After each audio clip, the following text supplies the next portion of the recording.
The boys of summer are ready to get back to the playoffs, and there's no better place to get your Tigers coverage than Woodward Sports. Join us all season long as we follow as our hometown Tigers claw and fight. This ball is gone! The boys are back in town. Feel the roar with Woodward Sports. Welcome to Woodward Tigers live on Woodward Sports Network. This is the best place to watch a Detroit Tigers baseball game. Thank you guys for joining us. I'm your host, Nicholas Kohloff, with the one, the only, Justin Satawa. How we doing today, Justin? It is a pleasure to be here on a beautiful Saturday night with you, Nicholas, as the first inning is underway, as the Tigers have started off hot with a runner on first base already. Colt Keith single, love to see it. Getting on board early for the guy that does damage Gleyber Torres as he did last night with a 3-run bomb. Yes, that was quite the bomb last night. You are 100% correct, as he fouls away the second pitch of the at-bat to go down 0-2. Gleyber is a very good two-strike hitter, of course, as we will see him get the pitch from Zach Wheeler. Outside, cuts in, got him on strikes. That's a beautiful sinker to put Gleyber Torres away. Filthy pitch there, Justin. You can't really do much with that two-seamer outside. I don't know if I've seen a two-seamer run the way that thing ran. That was absolutely disgusting, Nick. I cannot lie to you. That was as backdoor as a sinker can get on the outside corner of the plate. As Zach Wheeler steps in to face Kerry Carpenter coming off injury. Ooh, swing and a miss on the curveball down low on Zach Wheeler. And if you can still get this bet, Justin, I like 2+ bases for Kerry today. He's the lefty. You got to go and think that he's going to crush against the righty, Zach Wheeler. I completely agree, as the lefty sets in against Zach Wheeler, one of the best pitchers in the NL, for ball one on the outside part of the plate. Curveball, about a foot outside. Not very close, but we'll see these two match up. I mean, this is a pretty power-dominant matchup, as both these guys can display power in two different ways. Oh, yeah, this is the best pitching matchup of the season. And ball up high, four-seam fastball, 2-1 on Carpenter. How you think Kerry's going to do coming off the IL? So I really like Kerry Carpenter back in this lineup, Justin. I think he adds the biggest punch that we need for this team to be successful, not just in the regular season, but in the postseason as well. Yes, I completely agree, as Kerry Carpenter fouls away the 2-2 pitch, four-seam fastball up on from Zach Wheeler, as we now are in a heated battle between the two, like we will see between Wheeler and Skubal today. Yeah, this is the best pitching matchup of the season, as Pocket Aces was put out on a graphic for the Tigers, and I'll get to just how special this matchup truly is here when we do have a second in the game. 100%, as Zach Wheeler brings the 2-2 home. Ooh, a beautiful curveball to set Kerry back to the seats. Set into the woodshed, Nick. Over 8.5 is looking delightful for Zach Wheeler and his strikeouts. It's a really big number, but the way he is pitching early after giving up the leadoff single to Colt Keith, it looks like it might be a long day for the Detroit Tigers. Yes, it is looking like it will be that way, as Zach Wheeler sets in to face Riley Green up high. 1-0 on the first pitch of the at-bat to Riley Green. Riley Green having the best season of his career so far, regardless of the strikeout numbers. Great leave there from Riley Green. That high fastball looks so appetizing to Riley Green all of the time.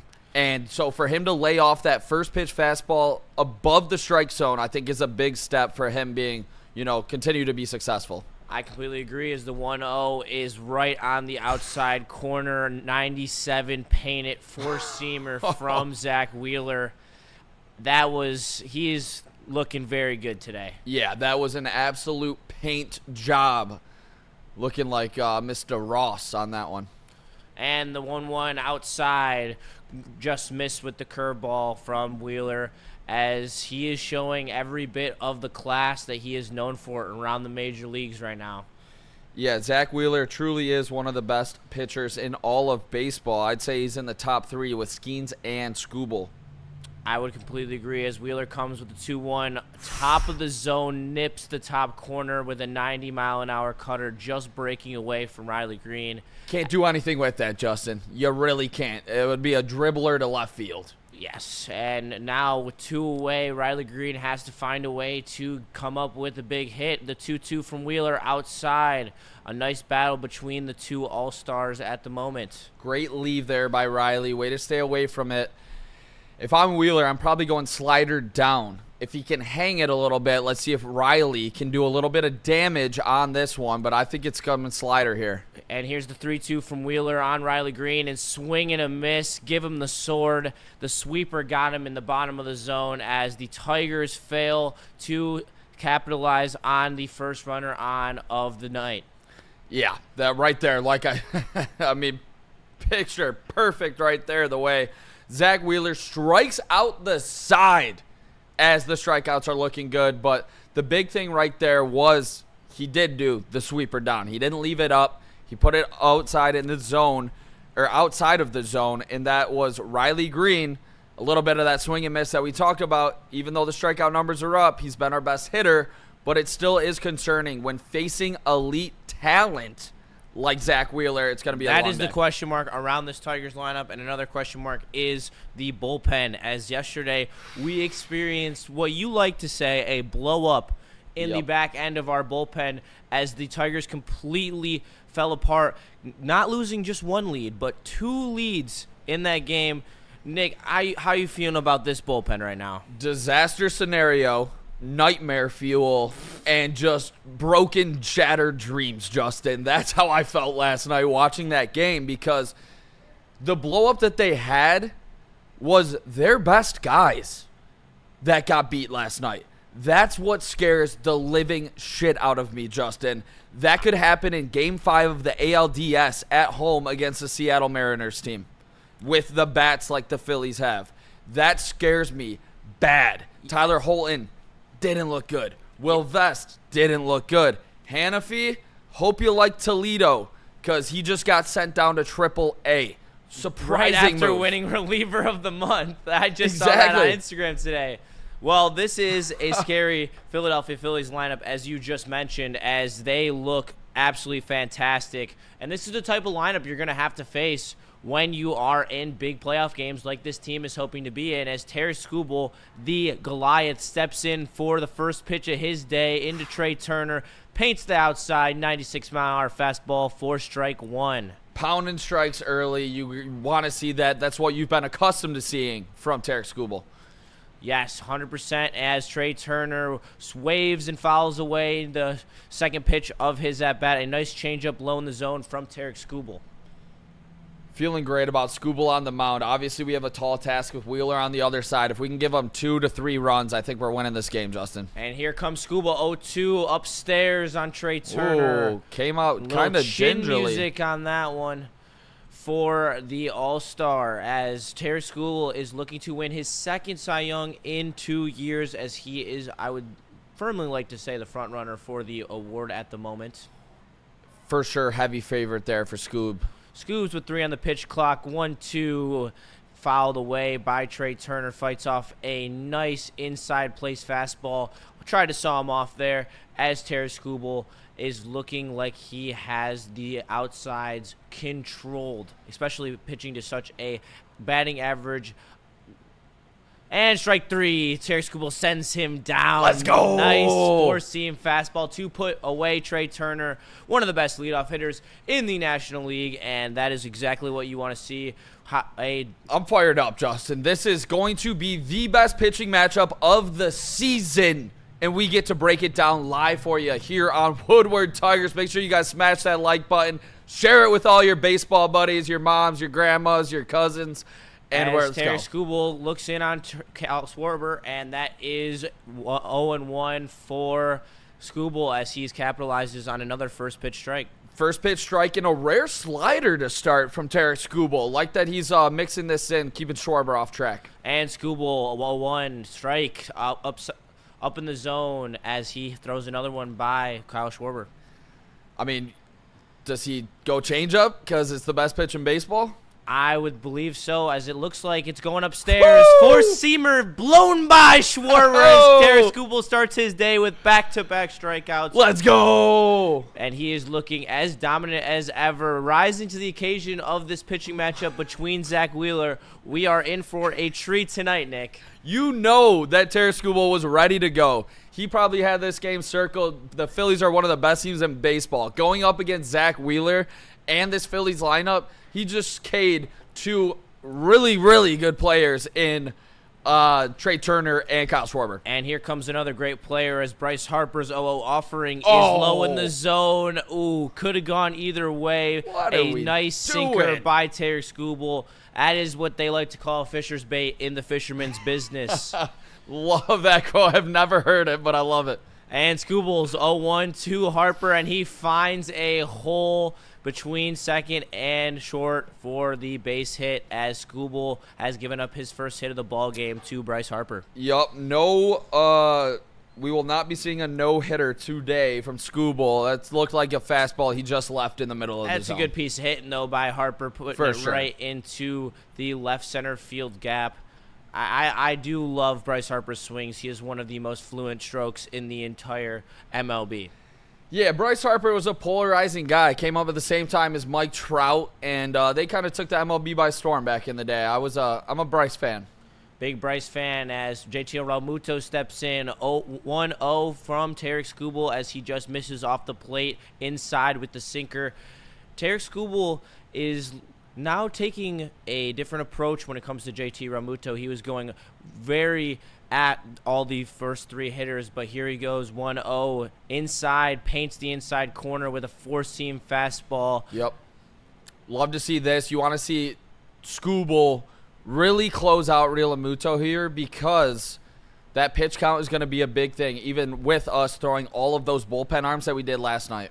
Yes, I completely agree, as we're going to need a lot from Skubal as the 1-1 to JT Realmuto is upstairs, but fouled away by Realmuto. Got him to chase there. He kind of has been bouncing around the mound a little bit. That time he was kind of forecasting like what he wanted to do with his arm. Skubal is kind of maybe not looking as – I'm not sure what's going on with Skubal right now. He's 1-2 from Skubal, and it blows it by him. A beautiful changeup. Swinging early from JT Realmuto. Looks like that's what he was foreshadowing right there when he was practicing the arm angle. It is the elite motion on his changeup that is the best pitch in baseball in my eyes. Tarik Skubal, back-to-back Ks to start. Little hit to Harper. Third strikeout as well. I mean, can you make this up? Both of these starters going 3 Ks. It looks like we are in for a treat. 6 Ks for both pitchers so far combined. Both of them let up a hit, but Bryce Harper with a nice piece of hitting. How was Cole Keith's single? Cole Keith's single was up the middle. It was good. It was good. Obviously, it's going to be hard to score runs today. It is going to be a premium to get on the board early to allow your starter to have that lead to build on. Cole Keith, nice single, but the guys that need to do damage in this lineup failed to do so. Kerry Carpenter and Riley Green. You're going up against a righty starter. You have to expect your big dog lefties to take advantage of going against a righty. So, like I said earlier, I think 2 runs might win this game. This is going to be the best pitching matchup of the season. How long do you think that we are going to be able to see this pitching matchup? I know it's tough 7. to predict. You think they're 7. both going 7? Both going 7. I mean, they look like it out there. They both look as dominant as ever. And as you were talking about the Tigers bullpen, you do not want to rely on them right now. No, last night was an absolute meltdown from the Detroit Tigers bullpen for sure. But sticking on this pitching matchup for a second, we got pocket aces as the Tigers put out. Second game since 1901 where both starting pitchers ranked top 3 in the MLB among qualifiers in both whip and strikeouts. First time since 1901. Damn. That's what we're seeing today, Justin. That is an insane power stat right there. 124 years later. Here we are on the desk breaking it down. 100%, and we couldn't be any more lucky as we have a great chat along with us, so we appreciate your support we are so lucky to be here and watching this game together because we are in for a treat. Two artists painting, as I like to say, when it comes to this pitching matchup.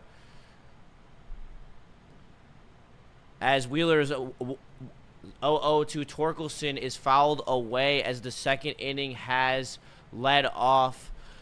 Torque has having a great season in terms of his power. You'd love to see the average be up a little bit, but you can't be too picky as the 0-1 downstairs missed 1-1 count on the sinker to Spencer Torkelson. Torkelson has truly been just, a little bit of a streaky hitter this season, but it's nice to see him with an OPS still plus 800 as Zach Wheeler throws a filthy sinker low, and I don't know who's hitting that one.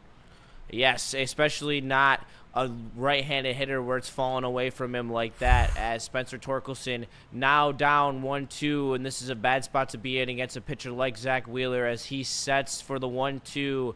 Set up away, sweeper, dribbler right back to Zach Wheeler as he puts him out to Bryce Harper for the first out of the inning. Yeah, expect a whole lot of that, Justin. Weak contact. That is what Zach Wheeler is able to do on the mound, keep hitters off balance. But here comes Wencel Perez after the game-leading home run last night before the fellas blew the game up in the bullpen. And he has been a resurgence in this Tigers lineup this season. I just love everything that he has done with his swing and his versatility as Wheeler comes with the 0-0 out inside 97 miles an hour for 1-0. Yeah, Wencel Perez started off the year super hot, being his first at bat hitting a home run. He threw a big-time energy into the lineup as he lays off that curveball low, which is going to be big for him. Zach Wheeler, Wencel Perez is ahead of the count here as Zach Wheeler. If he does leave one up, maybe a couple of back-to-back home run games. I would love to see that as Wheeler's 2-0 is inside as Wencel is up 3-0, the place you would like to be on a pitcher of this caliber. Yeah, that's big time right there. I mean, against a guy like Zach Wheeler, even though Perez isn't known as the biggest power bat, I'm giving him the green light here, Justin. Yeah, I completely agree. We need hits off this guy. It's the big swings that count, and that was not one of them as Wencel now is faced with a 3-1 count after a nice inside fastball from Zach Wheeler. Definitely love to see it. Wencel Perez right here. Let's do some damage.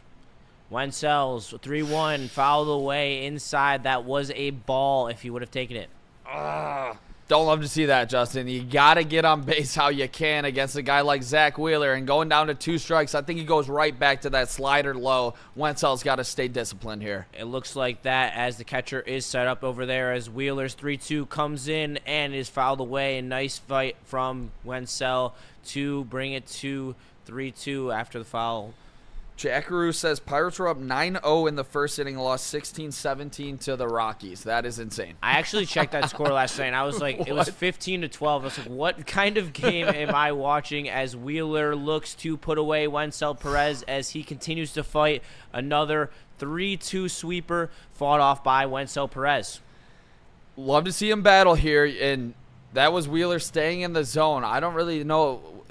Perez isn't known for his eye. He's not known to walk, so this would be a big time to get on base for him. And here's the 3-2 from Wheeler as it's dribbled to the foul ground as Harper picks it up and tosses it to a fan as Wencel Perez continues to battle in there. Yeah, big time at bat, but that big thing about this one is he is making Wheeler pitch to him right now with the 30 pitches. Currently 1 out in the second. You feel good about that at the bare minimum. Yes, you have to milk these strong arms as much as you can as Zach Wheeler sets up in the windup for this 3-2 pitch to Wencel Perez and a nice base hit to center field for Wencel Perez. Give another base runner for the Detroit Tigers. That's a good piece of hitting and a great at-bat by Wencel Perez. You love to see it, Justin. Right there, just a great at bat against one of the best pitchers in the league, and the fastball was hung up right there, and Wencel Perez did just like Colt Keith, and that's put the ball right back up the middle. When he makes mistakes, you got to capitalize, and Perez was able to do so. And that's what you got to ask for from a guy like Wenzel Perez, as Zach Wheeler sets checks over at Wenzel Perez. Catcher set up outside of the plate to Zach McKinstry. 0-0 inside, strike one on the cutter. That's a nasty cutter. That thing moves late. Zach McKinstry has been slowing down a little bit as well. I would like to see Zach get a little bit more back on track. 268 average. OPS just dipped under 800 as the 0-1 is inside. 96 on the inside part of the plate. 1-1 to Zach McKinstry. Truly making Wheeler work here, which is good. And I will say, unlike Tarik Skubal, Zach Wheeler can throw 110 pitches. You know, they will let him go a little bit. He's older, so something to monitor as well. And Zach Wheeler checks over on Wenzel Perez as he gets right back in there. No tag attempt. And Wheeler sets, looks in for the pitch. I'd be shocked if Perez ran here. And Realmuto sets up inside part of the plate. 1-1. Fastball upstairs, 97. 1-2 on McKinstry. Even the four-seamer has movement, Justin. That pitch just rising almost to the appearance of it. Yes, Zach Wheeler leads pitchers in WAR since 2020. That is a power stat right there for you, Nick, as he comes with the 1-2. Got McKinstry on strikes there. Upstairs fastball. Nothing he could have done on that. The biggest gamble that the Detroit Tigers took this season is gambling on Zach McKinstry for the rest of the year being your third baseman to go along with Andy Ibanez, I believe. I think obviously they made a couple additions to the bullpen, but a guy like Zach McKinstry, who has been a career journeyman, who did have a phenomenal first half, they're expecting that Zach McKinstry, not the guy they saw just strike out. And the 0-0 to Dingler is an inside sinker, fades right into that corner. That's a tough pitch from Wheeler, especially on right-handed hitters. Yeah, let's see Dylan Dingler. I mean, I feel great when he's up there, but he is prone to a little bit of swing and miss as well, along with most of these Tigers.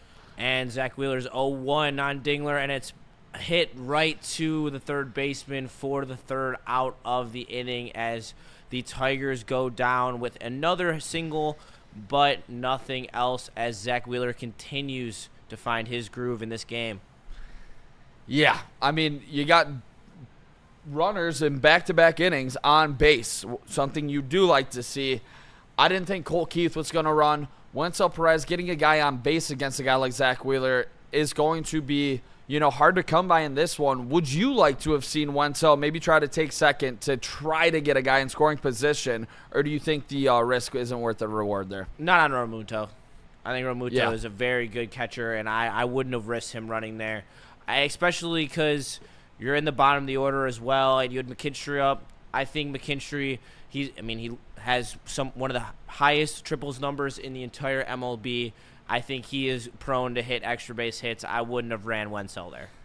Yeah, I think that was a great point that you made about Realmuto. He's a beast back there behind the plate, has been for a long time. I've been a big JT Realmuto fan for a long time, and I think you're right, spot on with that one. But it will be hard to come by runs, so maybe a little hit and run action we see possibly later in this game. They got to do something to be able to manufacture runs against a guy like Zach Wheeler.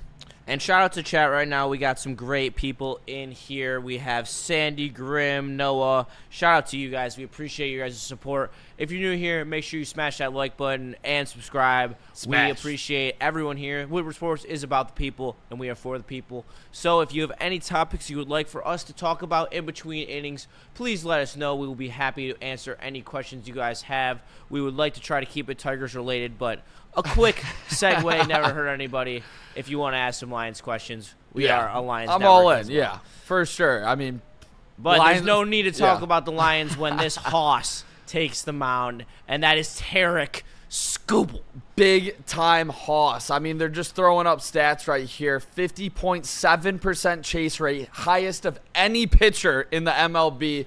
He has been truly and starts Castellanos remarkable. With a beautiful changeup to start him off 0-1.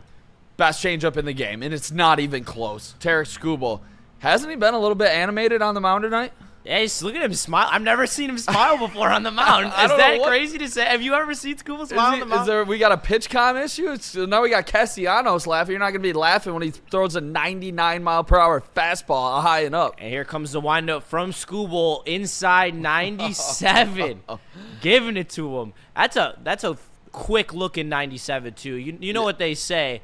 The number isn't always the number. Sometimes it looks faster than it actually is. Gets on you a little quicker as the one run for Skubal fouled away by Castellanos. Make it 1-2. Skubal's got him right where he wants him. That's how you know you have great stuff. When you miss a fastball over the heart of the plate, basically middle, and all Castellanos can do is follow that ball off. Yep, and here comes the 1-2 from Tarik Skubal. This is where he starts to put hitters in commanding counts as he throws one in the dirt, changeup, slightly off from Tarik. We can only hope he is not a part of the betting ring. You know what I'm talking about. Shout out Class A.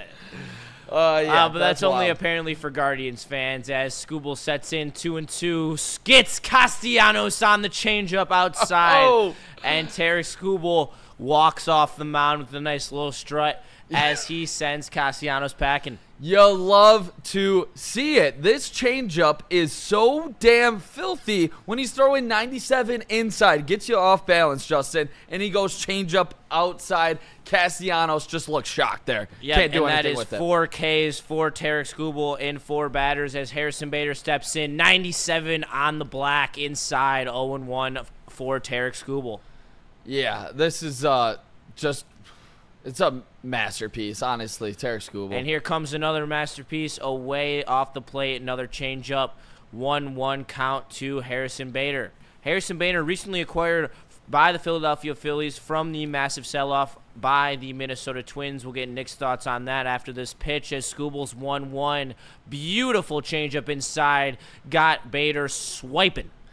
Love to see the Minnesota Twins selling, Justin. I will say that. Obviously, they were able to pick a couple top 100 prospects from the old... Skubal in on Bader. 1-2. Puts him down. Tarik Skubal 5 up, 5 down as he has been strutting on that mound tonight. Tarik Skubal putting on a masterclass at the moment. The big hoss is showing out against the best team or one of the best teams in baseball, and I don't think Hader's moving the needle for the Phillies by any marks. I want to just say that as well. As here comes Kemp up at the plate. Skubal's first pitch slider outside. Kemp's got no chance on that one. Not a chance. Skubal is working with extreme pace here as well, Justin. Yes, he is carving up these hitters as here comes the 0-1 to Kemp. Oh, just waving at that knuckle curve.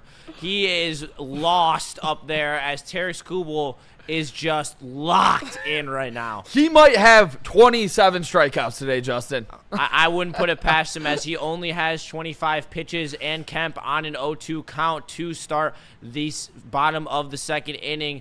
0-2, 2 out. Skubal throws and just blows it by him. 99-mile-an-hour fastball inside to send Kemp home packing as the Detroit Tigers will now come to the plate. 6 strikeouts, Justin. Can we make this up? No, we cannot. What a great game to be sitting here with you, God. Nick, as we are watching one of the premier pitching duels that you will see all season as Tarik Skubal is showing his stuff right now, strutting it, as they would say out there. I absolutely love what I'm seeing from him. Looking every part of the Cy Young winner of last season and, like you said earlier, the front runner this season. He will win back-to-back Cy Youngs. He is not just the best pitcher in baseball, but he is the best player in baseball. Fuck it, I'm saying it, Justin, and I'm letting one fly as I do. Aaron Judge, Shohei Ohtani got nothing on Tarik Skubal. This guy is so damn dominant, and that's why I feel like Chris Ilitch is going to have to pay hhim. And I know that is a very touchy subject. Where you were taking that because I was about to bring that up 100%. When you're talking about domination, we're talking about Tarik Skubal. And when it comes to the market that you're going to be in when Tarik Skubal hits free agency, it is going to be what team is willing to make Tarik Skubal choke on a contract. 400 is where it starts, Justin, and I am doing it in a heartbeat. They just saw what we did at the trade deadline. We didn't make the big upgrades. Saw what happened to the Orioles. We didn't want to trade any of our big prospects. which I agree with in some light, of the top 100 prospects, because I have faith that Max Clark is going to be a great player. Kevin McGonigal is going to be a great player. We're not talking about Jose trading those names. And for that reason, Justin, cheap team control for these players in the lineup. So if you do give Tarik Skubal the big contract, which you should and which they will, I have to believe you are allowed to do that because you don't have to pay players in your lineup big money. Well, I hope that you're right, because he is big money and he deserves to be paid big money by this city that he has become. A potential two-time Cy Young winner as Zach Wheeler steps in to pitch to Javi Baez, fouled away, strike one on Javier Baez. Yeah, Javi, I mean, the story, just an insane story for Javier Baez this season. He's been the worst player in baseball the previous 2 seasons, and now he makes his all-star debut as a Tiger after making a couple with the Cubs back in the day. And Wheeler's 0-1 away. Sinker did not get Javi Baez that time. 1-1 count for the veteran. I want to ask your confidence level in Javier Baez. Are we going to see the last 2 years Baez or the newfound Javi? The 1-1 to Javi is upstairs. I like Javier Baez. I think he's made some impactful changes to his swing, and I do believe this postseason he will be a spark plug for this lineup. But they got to deal with the spark of Zach Wheeler as the 2-1 inside, 83-mile-an-hour sweeper. Just froze Javi Baez like a deer in headlights on that one. Yeah, truly did. I think that was a pitch where if he was definitely guessing fastball or something, because that slider, you never see really Javi back off like that. And Wheeler's 2-2, got him swinging. The Javi kryptonite, the sinker on the outside corner, an inch off the plate, and Javi is going back to the dugout. Yeah, and he made the mistake there, and that's what the mistake that he made, Javier Baez wasn't able to capitalize on. He actually flinched at the sweeper in, but that's a slider on the front part of the plate where Javier Baez has been able to do damage to that pitch, and you didn't see it there because that ball could have been 20 rows up and left. And 5 Ks for Wheeler so far as Colt Keith steps in and puts an absolute charge into it, sending it into the right field bleachers as a no-doubter. Keith bomb has entered the first deck of... Oh, Colt Keith, baby. Wow. Let's go, Justin. That is was what a you want to missile. see. That is 107 exit velo, absolutely mashed, and that is sent to the stratosphere.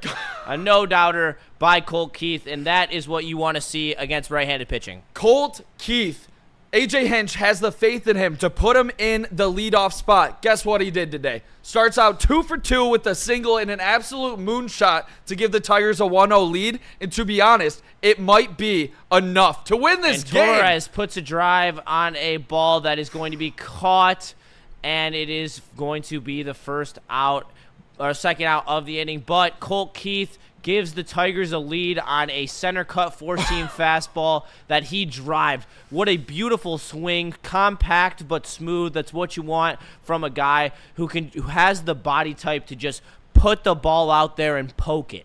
Love to see it from Colt Keith. And people forget he's still only 23 years old. That he is like just still getting stronger. He's scratching the surface. And speaking of strong, Kerry Carpenter stands in and takes a first pitch curveball outside for strike one as the Tigers lead it 1-0 in the top of the third inning.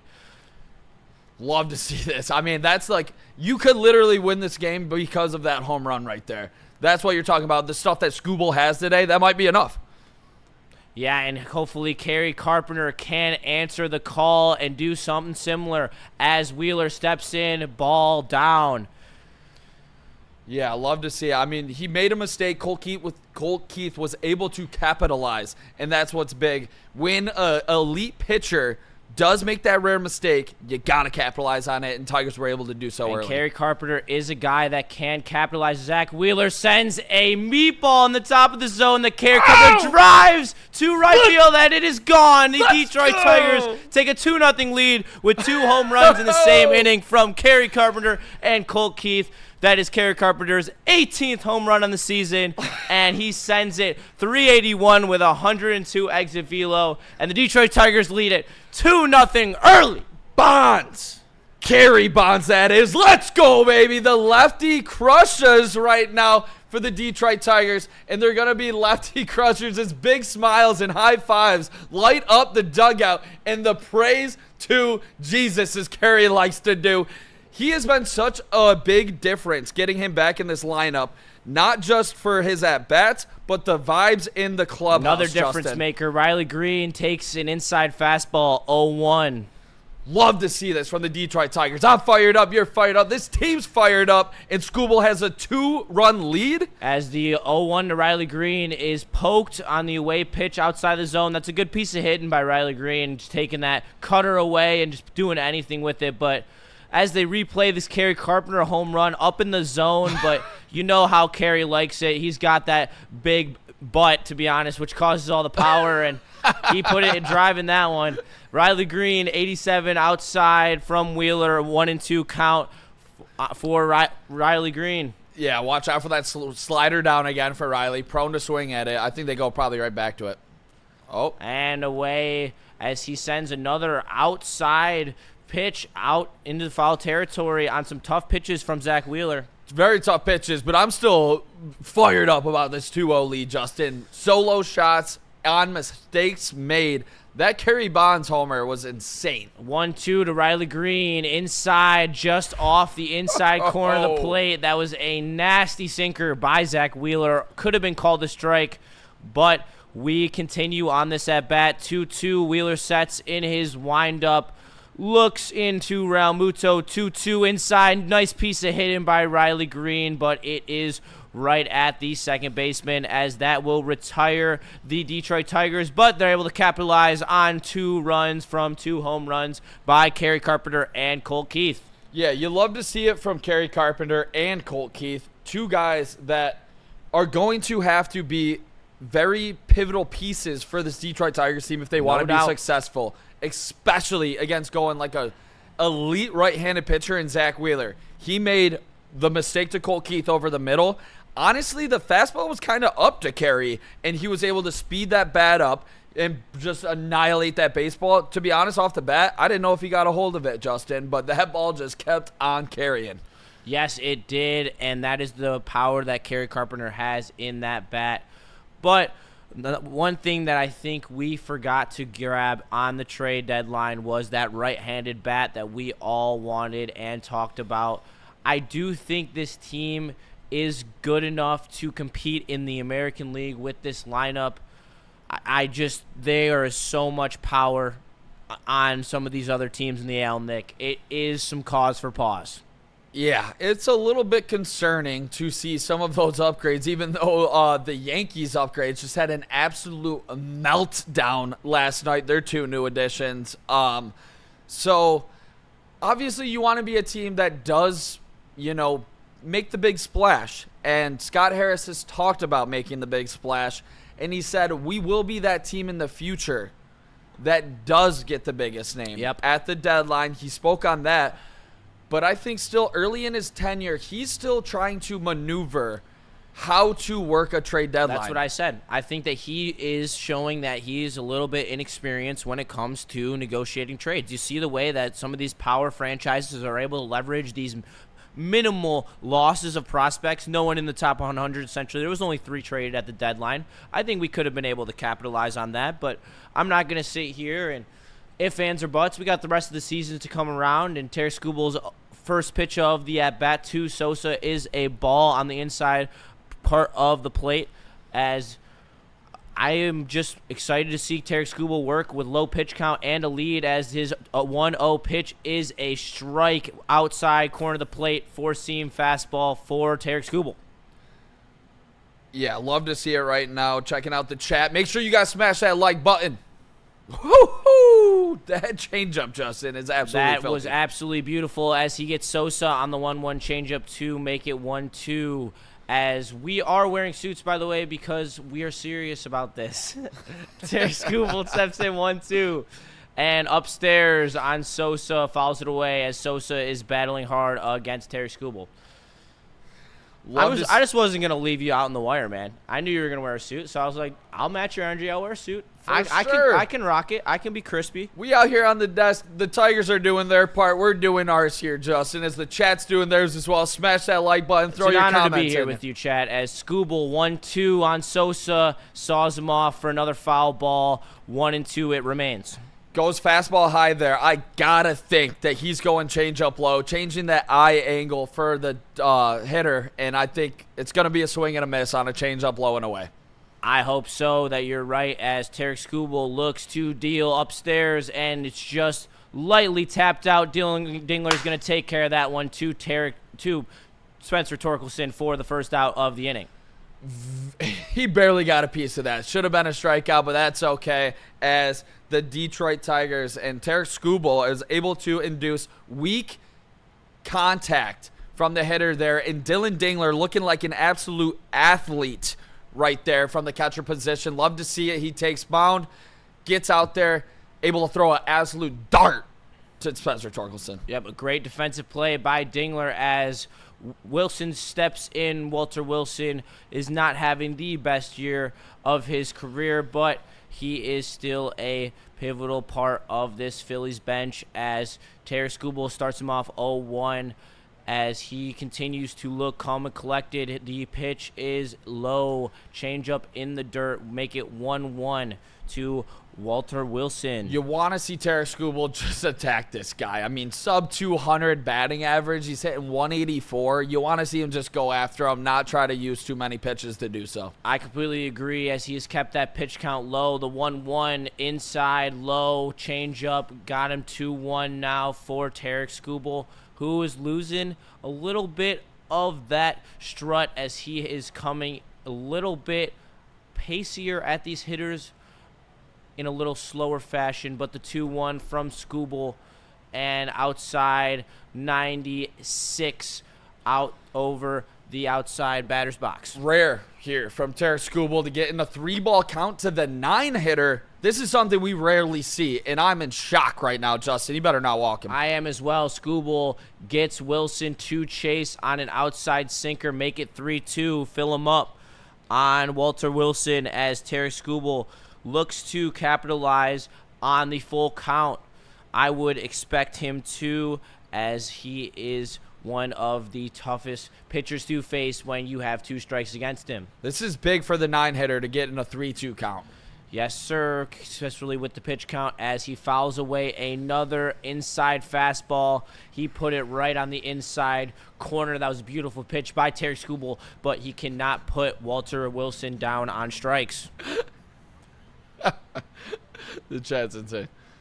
As Skubal deals 3-2 full count, and it's in play, and an easy put out for Zach McKinstry over to Spencer Torkelson for the second out of the inning. Big to get him out there, Justin. I think he was already adding a lot of value, racking up the pitch count for Tarik Skubal, so it was great to see as so Tarik is the chat. The able chat to is also great to see as another out by Tarik Skubal would be extremely critical for this to continue to keep his pitch count down, as he's at 39 pitches. And first pitch to Trey Turner popped up to Riley Green, and that is a can of corn, as the Tigers will set down the Phillies with no runs, as they will take Torkelson, Perez, and McKinstry to the top of the 4th inning, as we hope to see some more offense from our Detroit Tigers. Oh, yeah. Justin, Tarik Skubal masterclass is just loading right now, and you see it coming. They were able Even in a rough inning, he still managed to have no base runners. Exactly. That was the 9-hitter was able to throw on, some pitches for him, but Tarik Skubal looks like I just said, the best player in baseball. It truly is. The way he is able to take over a ball game and have pace, have aura, and have some ferocity in doing so when he yells at hitters, it's like nothing I've ever seen before on a pitcher's mound. Tarik Skubal truly is such a treat to watch every 5 games for the Detroit Tigers. I completely agree, and I hope that we are able to retain him, because it would be absolutely miserable to see him in a Yankee uniform. because that would be my absolute nightmare scenario. God, don't say that out loud, dude. Yeah, I'm sorry. Do you think it's extreme fear, man? If you I'm had sorry. to bet, they will choke. They will make him choke on a contract. if you had to bet I guess we could pray for the salary cap to come along, because then we'd actually have a real good chance to sign him for a good, like a pretty team-friendly deal. But I don't know. Bryce if that's Harper happening. strongly disagrees with you. I know Did he you hear does. that story? As he also agreed with this call from the third base umpire last night as he got tossed. That was wild to see. I thought we were winning in that moment when we were able to strand two guys in scoring position. Bryce Harper got sent out of the game after a check swing where the third base ump rang him up. Wenzel Perez gives us the lead, and then our bullpen, gave up the lead. That's going to be a big key storyline to watch. How far can Skubal go in this one? Because, are we going to see Finnegan for the first time after the guys we put out last night? Do you have any faith in Tommy Kahnle? No. None. I have zero faith in Tommy Kahnle. I'm not kidding. Spencer Torkelson steps in, fastball down the pipe, 0-1 as Wheeler starts him off with an absolute meatball. And that is where you have to capitalize when you are a hitter in big games, as Spencer Torkelson looks to hopefully capitalize on the 0-1. Outside, low. Oh, that is a brutal strike call by the umpire as Torkelson goes down 0-2. Tough spot to be in against a guy like Zach Wheeler. Yep. As even the pitch track on my iPad says that was a ball. Okay. So I don't know what the umpire was looking at as the 1-2 away, four-seamer, waste pitch by Zach Wheeler. Yeah, it looks like he missed there. This is a bad spot to be in. It's a dangerous spot. The same way Tarik Skubal can fool you with two strikes. This is a tough spot to be in. I'm expecting that slider. I completely agree, and the low splitter has him on strikes as Zach Wheeler sends Spencer Torkelson packing for his sixth strikeout of the day as tough effort by Spencer Torkelson. Nasty, disgusting, filthy splitter there from Zach Wheeler. How many pitches does this guy throw? Sinker, splitter, slider, cutter, fastball, two-seam, four-seam. Absolute dominant. And so that's why I think it's so big that the Tigers got the lead. Curveball low, 1-0 to Wenzel Perez, who has already shown a nice piece of hitting in this series, the home run and the single today. Hopefully he can capitalize on Zach Wheeler's 1-0 miss. 2-0 miss from Wheeler as a curveball away in the opposing batter's box as he throws that baseball away, looking for a new one. And Wenzel Perez had a great first at-bat. You're seeing another quality at-bat starting this one out 2-0. Love to see this out of Wenzel Perez, who's currently 1 for 1. As Wenzel steps in, here comes low in the zone, swung on and gets through a diving second baseman from the Philadelphia Phillies, and he will take a single as the Phillies outfield scrambles to get the ball in. Wenzel Perez, have yourself a day. Starting this one out 2 for 2 as Tigers are cooking again against Zach Wheeler. This team looks fired up, Justin, after last night. And they are putting pressure on teams. That is how they're going to have to get it done. They are a win-by-committee type of roster where the Phillies can win on a couple big hits alone from their stars. We need everyone contributing, and that is exactly what Wenzel Perez is doing as it goes right off the glove of Armando Sosa. That was kind of a wild situation there in the outfield. Yeah, they were definitely scrambling as Zach McKinstry scrambles up to the plate against Zach Wheeler. Strike one, a nice 81-mile-an-hour sweeper on the outside corner of the plate. Zach McKinstry, a lefty, in on Zach Wheeler, the righty. 2-0 Tigers, top of the fourth inning as Wheeler sets in to throw the 0-1 pitch to Zach McKinstry. Ball outs. Never mind, not a ball, as it was called a strike regardless of what the pitch track says. Yeah, another that was a great brutal umpiring experience that we are going to have to go through tonight. Great frame job there from Rilla Muto to get that strike call, but Zach McKinstry needs the battle here. And here's Zach McKinstry's 0-2, and he got absolutely sorted. I do not know what that at-bat was, but Zach Wheeler sends him down on strike, send him to the woodshed. That's what concerns me, Justin. I'm going to be straight up with you. I think two guys specifically, Zach McKinstry and Javier Baez, they outkicked their coverage there in the first half of the season. I'm expecting both of them to take a step back in the second half. And if that's going to happen, some guys need to step up. And I think the big one was Kerry Carpenter, like he hit that bomb earlier. And the other guy. strike one on Dylan Dingler as he sets in for a sinker on the inside part of the plate. When they do hit regression, two guys are going to have to step up. It's Kerry Carpenter and Colt Keith, two lefties, and I think you just saw why they can step up early in this game. And here is Zach Wheeler's 0-1 pitch in on Dingler as he fouls it into the stands. 0-2, 94 mile an hour fastball upstairs from Zach Wheeler. See if Dingler can put a... Honestly, 0-2 count. Might get a little crossed up here. Maybe a little blooper, Oppo. And shout out if you're watching from home as Zach Wheeler sets down Dylan Dingler for the third out of the inning. Zach Wheeler dealing right now as he now has 8 strikeouts on the day through 4 innings. Insane work by Zach Wheeler. He does have the filthy stuff, but luckily for the Detroit Tigers, we got a 2-0 lead in this one due from a Colt Keith home run and a Kerry Bonds homer. The lefties were able to come up big on some mistakes that Zach Wheeler was able to make. And the issues with this team has never been the left-handed hitting against right-handed pitching.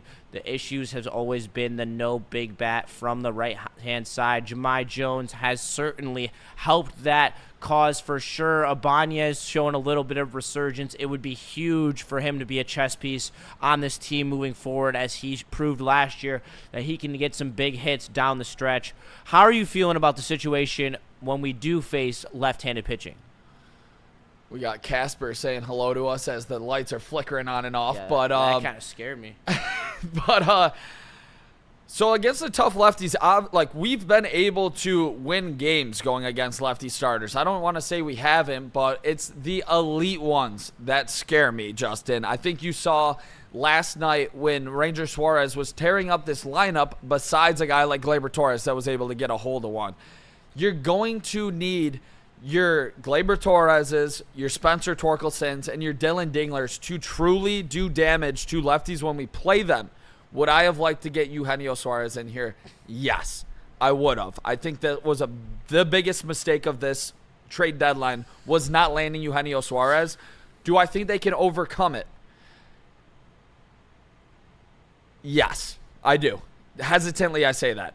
I do think they can overcome it. That feels kind of microwavy. I do think they can overcome it. If, like I just spoke on, Kerry can stay hot, Colt Keith can stay hot, and then you need Spencer Torkelson to annihilate left-handed pitching. My thing with this team, I will tell you, as Skubal deals the first pitch to Schwarber as he nails the umpire. May or may not have been deserving, but we will move on as he sets back in, takes himself a walk to dust himself off. Bell absolutely wrong there as the foul ball connects right in the face. I got to think that the marbles are lost. He might be out for the game after that one. He's taking a second after that one. That was insane. He's cracking up about it. We got Schwarber making jokes to him. Yeah, Bell wrong there. Dylan Dingler's trying not to laugh. I'd love to see the exit velo on that one. Oh. As Tarik Skubal sets in as he looks to give Kyle Schwarber an 0-1 changeup low, and it will make that 1-1 for Tarik Skubal. Skubal has been very confident today as he has been cruising through the first 3 innings, as now we are bottom 4. Kyle Schwarber at the plate, 1-1 outside, changeup off the plate, 86 miles an hour. 2-1 count here. You got to be a little bit careful to Schwarber as he has, some of the most power in the MLB.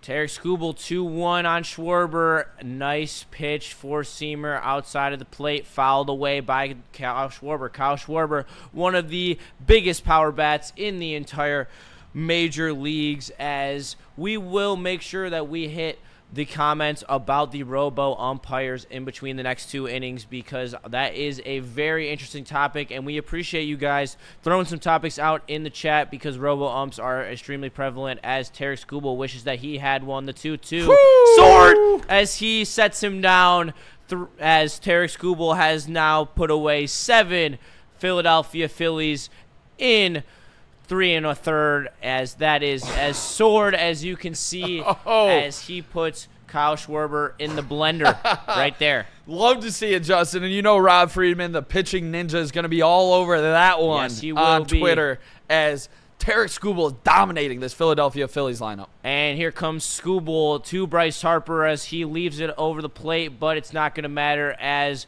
it is a can of corn for Gleyber Torres as he fights off the sun for the second out of the inning. Back-to-back, their most feared hitters. You get Kyle Schwarber looking like a clown with the sword, looking like a knight over there, and then you get Bryce Harper to pop up on the first pitch. Love to see it from Skubal, attacking these hitters early in the zone. And I like the fact that he is cutting some of these pitches over the plate, but they're in places where they have enough movement where he is still missing bats and getting weak contact. That is the proof of a good pitcher as Skubal swords JT Realmuto for the first pitch of the at-bat. 0-1 for Tarik Skubal, jumping on JT Realmuto's throat. Love to see this from Skubal so far. 0-1 count. JT Realmuto has no chance against Skubal as right Tarik Skubal steps in 0-2 as Realmuto fouls the 0-1 four-seam away. And yes, we are just doing a two-man crew today, so shout out to me and Nick holding it down for this broadcast. It is a pleasure to be here on a Saturday night with all you good people out and around as Tarik Skubal throws it right around the corner of the strike zone, just missed sinker 1-2 to Realmuto. Do you think ESPN is salty that this matchup by the pitchers isn't tomorrow night? 100% as Tarik Skubal deals 1-2, weak contact from Realmuto. Torkelson called off by Gleyber Torres as he puts away the rest of the fourth inning. 1-2-3 for Tarik Skubal as he is absolutely buzzing through the Phillies like a buzzsaw. It looks like he might be able to go 9, Justin, and we might need him to tonight. I would love for him to go 9 tonight. But as we have seen tonight, the umpiring has been off on some occasions as we have already seen some missed calls. How are we feeling about the transition to possible robot umps? And if not to robot umps, at least to the challenge system that we saw in the All-Star game this year? I do like the challenge system. I will say, I think it's a fun aspect that, can be added because if you got a hitter that is super confident and his eye at the plate, a guy like Gleyber Torres, I want him to have that, Justin. I want to have that ability to challenge the ump. Do I think they should go full-time robo-ump? I personally don't. I like the human aspect of the game. I like that ump just got ripped with a foul ball. Obviously, hopefully he's okay. But, it's like things like that. It's funny. It's fun. Baseball is a game for the children, Justin. I think it's a fun game. I think the ump versus the managers is a big aspect of that. And I enjoy seeing, the banter between players and umps. I like it. I do think that there is a place for umpires, but I do agree there are some ways that it can be improved. I think the challenge system is a good start in the right direction. I do think instant replay has become an issue in some of the other sports, but I do believe that when it's all said and done, it's all good to make sure that someone who doesn't have feelings and doesn't have a predetermined off strike zone doesn't define plays of games. Yeah, that's what you want to stay away from. And obviously, it's there's just some ridiculous pitches. Even if, the catcher drops a ball that's in the middle of the strike zone or something, they'll call it a ball. That's the shit that you cannot allow to happen 100%. When it's a clear strike. But, yeah, Zach Wheeler dealing today. Yep, so Javier far. Baez steps in for his second at-bat of the day. 0 for 1 so far for the Tigers shortstop as he steps in against Zach Wheeler. The 0-0 pitch is a strike, upstairs sweeper, 0-1 on Javi Baez. That is Javi's pitch right there. Yeah, what are you expecting? What are we doing over there, Javi? You get down to 2 strikes, you're not going to be able to do damage. And here comes Wheeler's 0-1, sinker low in the zone, tough pitch to hit right there, trailing right inside from the middle of the plate.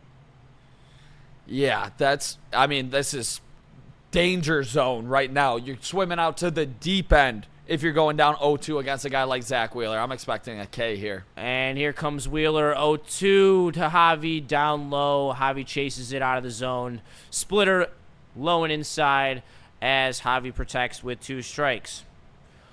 Hopefully Javi will be able to put ball in play here off Zach Wheeler, put a little pressure on this Philadelphia defense as Javi steps in. 0-2, Wheeler upstairs and right at Trey Turner. Could have been a base hit if he hit it 5 feet to the left. Yeah, good swing from Javi there. I'm not going to complain about that. It looked like he got a hold of it, but yeah, sadly just right at Trey Turner. Are you confident in this 2-0 lead that that's going to be enough to get the job done today? I am moderately confident, but what I am confident is Smilf in the chat. Shout out to him. He's been killing it in there, and we appreciate him, as we do not appreciate the strike that Zach Wheeler just tossed to Colt Keith to start him off 0-1. As Wheeler's pitch count is getting up there with 71, but they will let him go as the second pitch of the at-bat is low in the zone. 1-1 down to Colt Keith, as Colt Keith already is putting on a great day today. 2 for 2 with a home run and a single off of Zach Wheeler. That's a great day off of a pitcher of Zach Wheeler's caliber.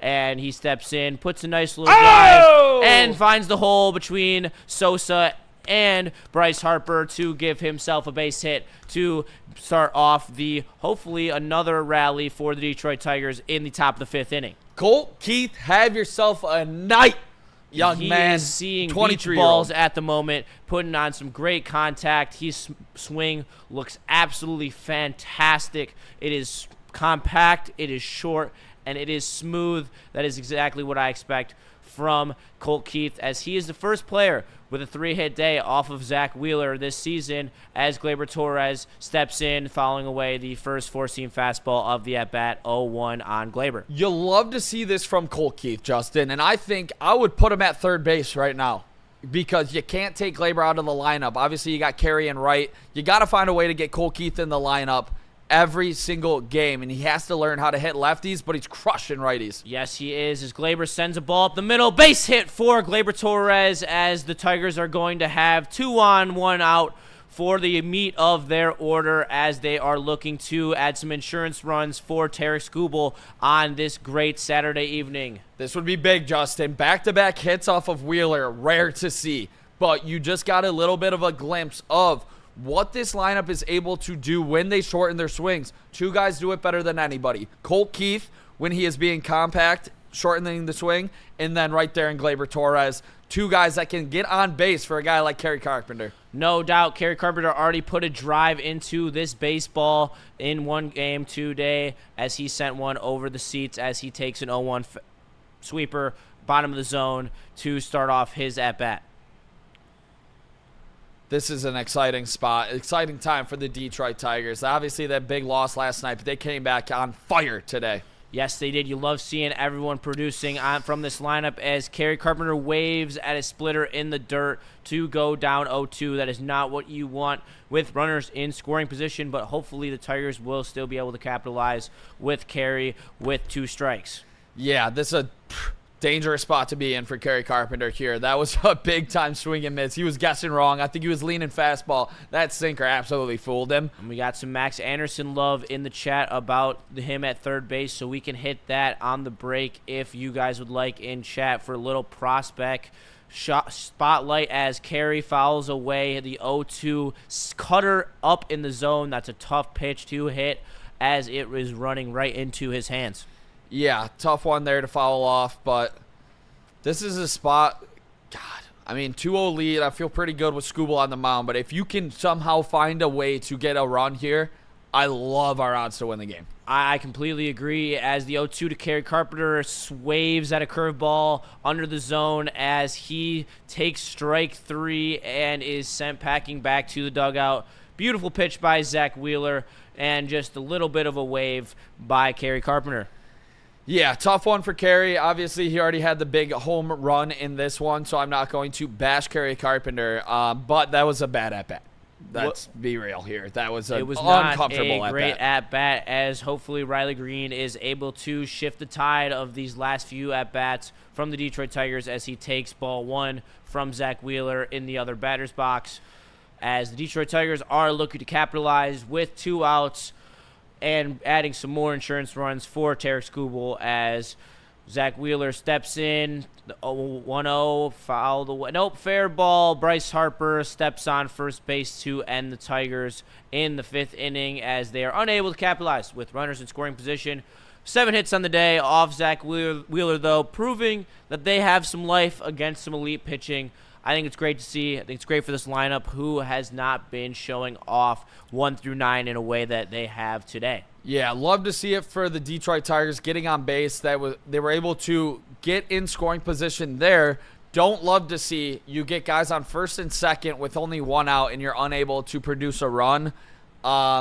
We saw that a lot in the 12 out of 13 game slump. When they did get guys in scoring position, they came up empty. And the guys that were coming up empty was a guy that just grounded out to first baseman, Riley Green. For this team to be elite, Riley Green needs to be your best player. And right now, he's kind of going through his ups and downs for a little bit. Every time we get that superstar status for Riley Green, it seems like he takes that step back. And it reminds me a lot of Lucas Raymond as a guy who is bordering on elite. And he just had that late season regression and became more inconsistent down the stretch. And I hope that that's not the tale for Riley Green, as we have seen that he can be elite. His numbers are elite. But on a game-to-game basis, he is streaky, and when you have to be that guy in the lineup who is your catalyst for your offense, it's hard to also, lead the team in strikeouts, lead the MLB in strikeouts. By a lot. By a lot. So I think that there is definitely more room for Riley Green to grow, but he also is a young player who is on the path to being one of the best left-handed hitters in the entire league. I want to see him take a little bit of a Kyle Tucker type jump against left-handed pitching, because that's where he has been making, his biggest mistakes this season in leaving so many guys on base. It's going up against the lefties, Justin. So if he's able to take that step, I do believe he will get to superstardom, where you're talking about a perennial 10-time All-Star, Gold Glove left fielder. But until that happens, it's just a tough spot to be right now. As Tarik fires to first, Skubal gets the out, doesn't get stepped on. It's very scary. Awkward looking. Let's see. He's smiling. Nope. That was shaky. You can tell on his face. Tarik Skubal did not like that. It's all good, though. Thumbs up. Single into the dugout. Looks like he's in the zone. Doesn't want to show emotion. Gotta love it from the kid. Even though he's older than me. That was a scary spot there, honestly. I hate to see the pitchers in that awkward position. Not great there, but Skubal, he gave the thumbs up. Looks to get back on track. No warm-up pitch needed. And he put Harrison Bader away in his first at-bat, looking to do the same with 1 out in the bottom of the 5th inning. Tigers, Phillies, as Skubal deals the 0-0 as it is in on the hands of Harrison Bader, fouled away to the back screen.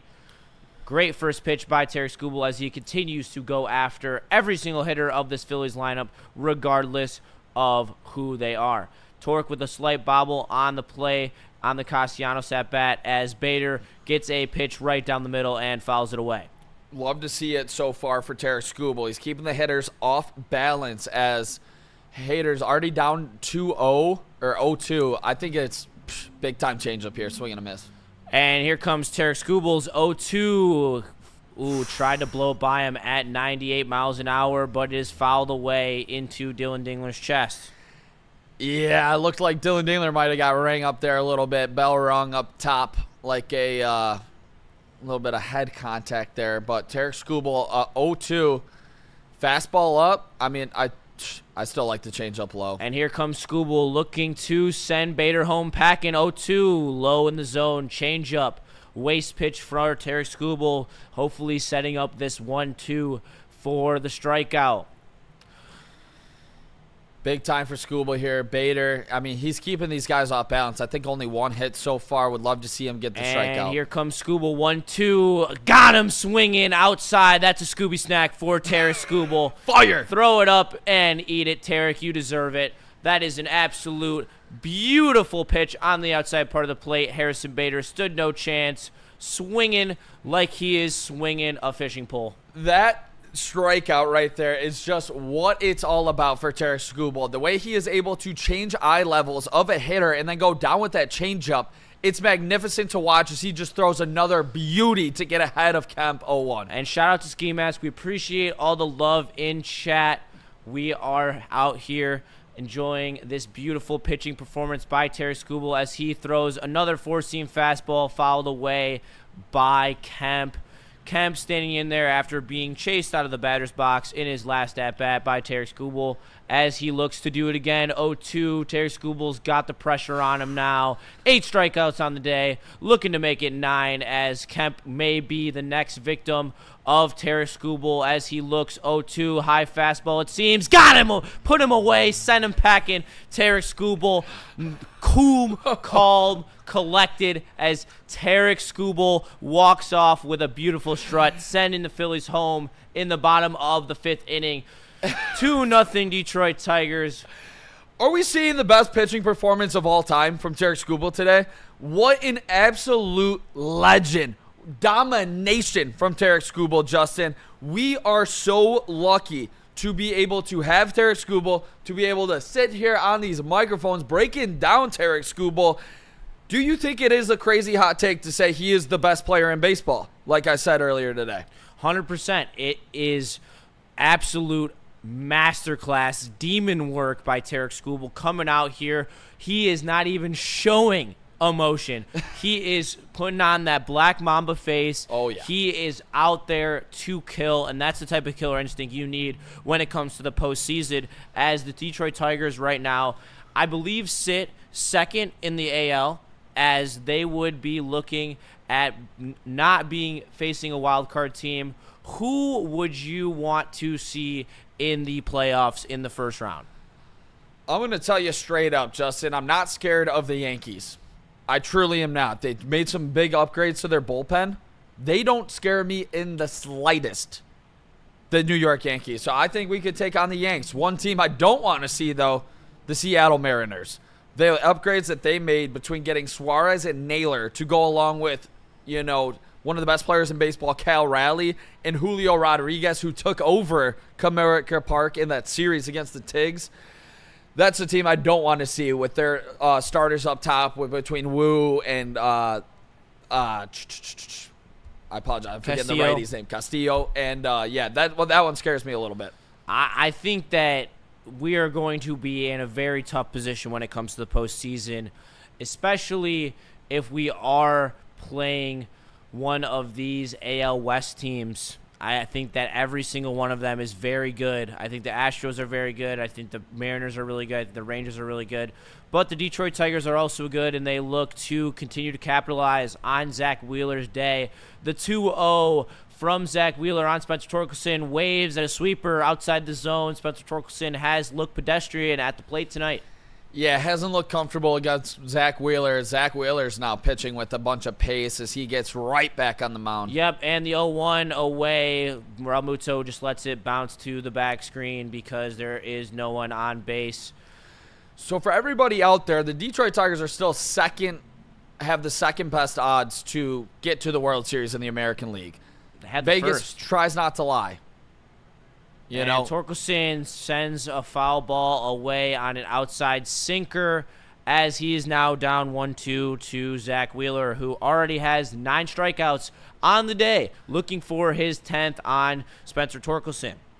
Definitely good to see you in the chat here. We got Idiocracy with Skeens is greedy. Can't have the hottest woman on earth and the best pitcher in baseball title. Give it to Skubal. Tarik Skubal is the best pitcher in baseball, without a doubt. Well, Torkelson did not get greedy on that one in the dirt as he watches the 1-2 in the dirt to put it to 2-2.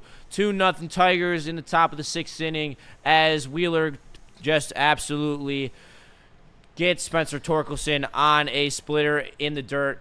Tough pitch by Torque. Tough at-bats for Torque. His second K of the day. Yeah, Zach Wheeler is looking like he is living rent-free in Spencer Torkelson's head right now, Justin. The way he is annihilating him at the plate, making him look like a freshman trying to play varsity ball. Yes, and that is not what you want to see out of Spencer Torkelson, but you do want to see what you've seen out of Wenzel today as he looks at a 1-0 sweeper from Wheeler to start off his at-bat in the top of the 6th inning. 2-0 Tigers as Wenzel is looking to capitalize on his 2-for-2 day so far as the 1-0 is strike on the outside part of the plate. Another nice sweeper from Zach Wheeler as he's really got that sweeper working today. Yeah, Zach Wheeler looks very good. Wenzel Perez has had back-to-back great at-bats. Let's see if he can put together a third one here. And he has been a charge into this lineup. As I said earlier, I loved what I have seen from Wenzel today.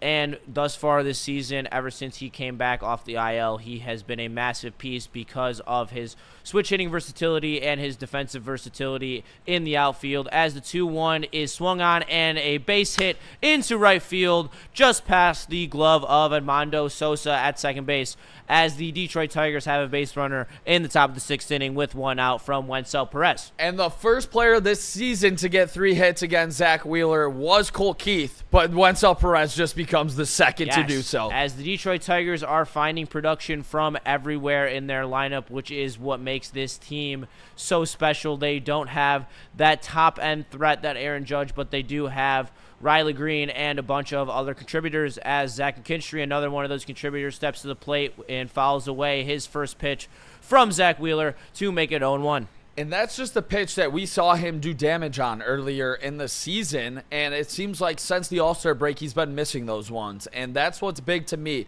Zach McKinstry needs to continue to swing a hot bat, or else this team is not going to have the same run they did in the first half. And Zach McKinstry waves at the second strike of his at-bat as Zach Wheeler has him right where he wants him. 0-2 on the count at the moment. 12 seconds on the pitch clock. You confident in Zach here? I'm not going to speak on that because I don't want to say what I actually mean, as Zach Wheeler throws and sends Zach McKinstry a can of corn to left field as Phillies settle under it for the second out of the inning. Not too confident in Zach. I was not too confident, and it showed, but I'm trying not to be negative over here because we are winning 2-0 and looking great today. Do you have any animosity against the fire-up Chips that he's a Chippewa and you are I do not. Heart of Western Michigan? No, I am not. I do not let college allegiance follow me into the pros. In any sport, if you are good, I want you on my team. That's how it goes, and that's how it is. As Zach Wheeler steps in on Dingler for a ball outside, as the umpire actually got a ball off the plate this time for a 1-0 count for Dylan Dingler, as he has also not had that many great at-bats today either. Yeah, Dylan Dingler does a lot more damage against left-handed pitching, but it looks like he's in a tough spot. Same with Wheeler Spencer throws Torkelson. over, trying to get Wenzel as he dives back in there, keeping him honest over there at first base. So Dingler against a righty, him and Torque right And he throws over again, trying to get Wenzel, as now I would be looking for a steal attempt coming here from Wenzel at some point, possibly a hit and run. You got to take advantage of the fact that he already has thrown over twice, another time, and yep, he's going to go. And here he goes. Ramuto throws. Wenzel looks like he was in there. Can't see the umpire's call. And looks like they got him to retire the Detroit Tigers, as Wenzel is shaking his head. And they are calling to see. Then looks like they're going to challenge. I think I'm right. I believe that he was safe. And they're going to take it to Cooperstown to check it out. If so, Dingler will be in a luxurious position, 2-0 with a runner in scoring position, as the replay is on right now, as it looks like Wenzel. Ooh, that's very close. Wow. Going to need to see the other angle. A little bit slower would be nice as well. Yeah. As bang, bang play. Wenzel puts a great dive on. Ooh, can't tell from that angle either. We might be in trouble here, Justin. You need conclusive. Possible. I know you need conclusive. This is the angle right here. Hopefully they zoom it in as the throw comes. Pause. He's in. I think he's in there before he gets it on the shoulder. Only time will tell, though. It's not. It has to be conclusive. I'm looking for the trigger of the arm right there. Yep, he's in there. I think he's got to be safe on that one. I'm sure the chat's already seen it. They say he's safe, so I believe that we are correct on that one, Nick. Hopefully. And they should put us on an MLB field. We call this game better than these Blues right now. Yeah, exactly. When we talk about robo-umps, challenges, I'm and just a whole kidding. 9 I have yards. all the respect in the world for these guys out here. It's just what in. fun is sports if you can't bag on the refs a little bit. Exactly. Lions fans know all too well about that one. Shout out the running clock in the Falcons game back in, the early 2020s. You remember that one? Yes, I Jesus do remember Christ, the that early was 2020s. disgusting. But speaking of 2020s, 2-0 count will be on Dylan Dingler, hoping to capitalize. They're still looking at it? They are still looking at it. Oh, my God. It's not that. Like, you can literally see. Yeah, I think that's pretty conclusive. From that angle, that's the best angle right there. Yeah. You can see the hand.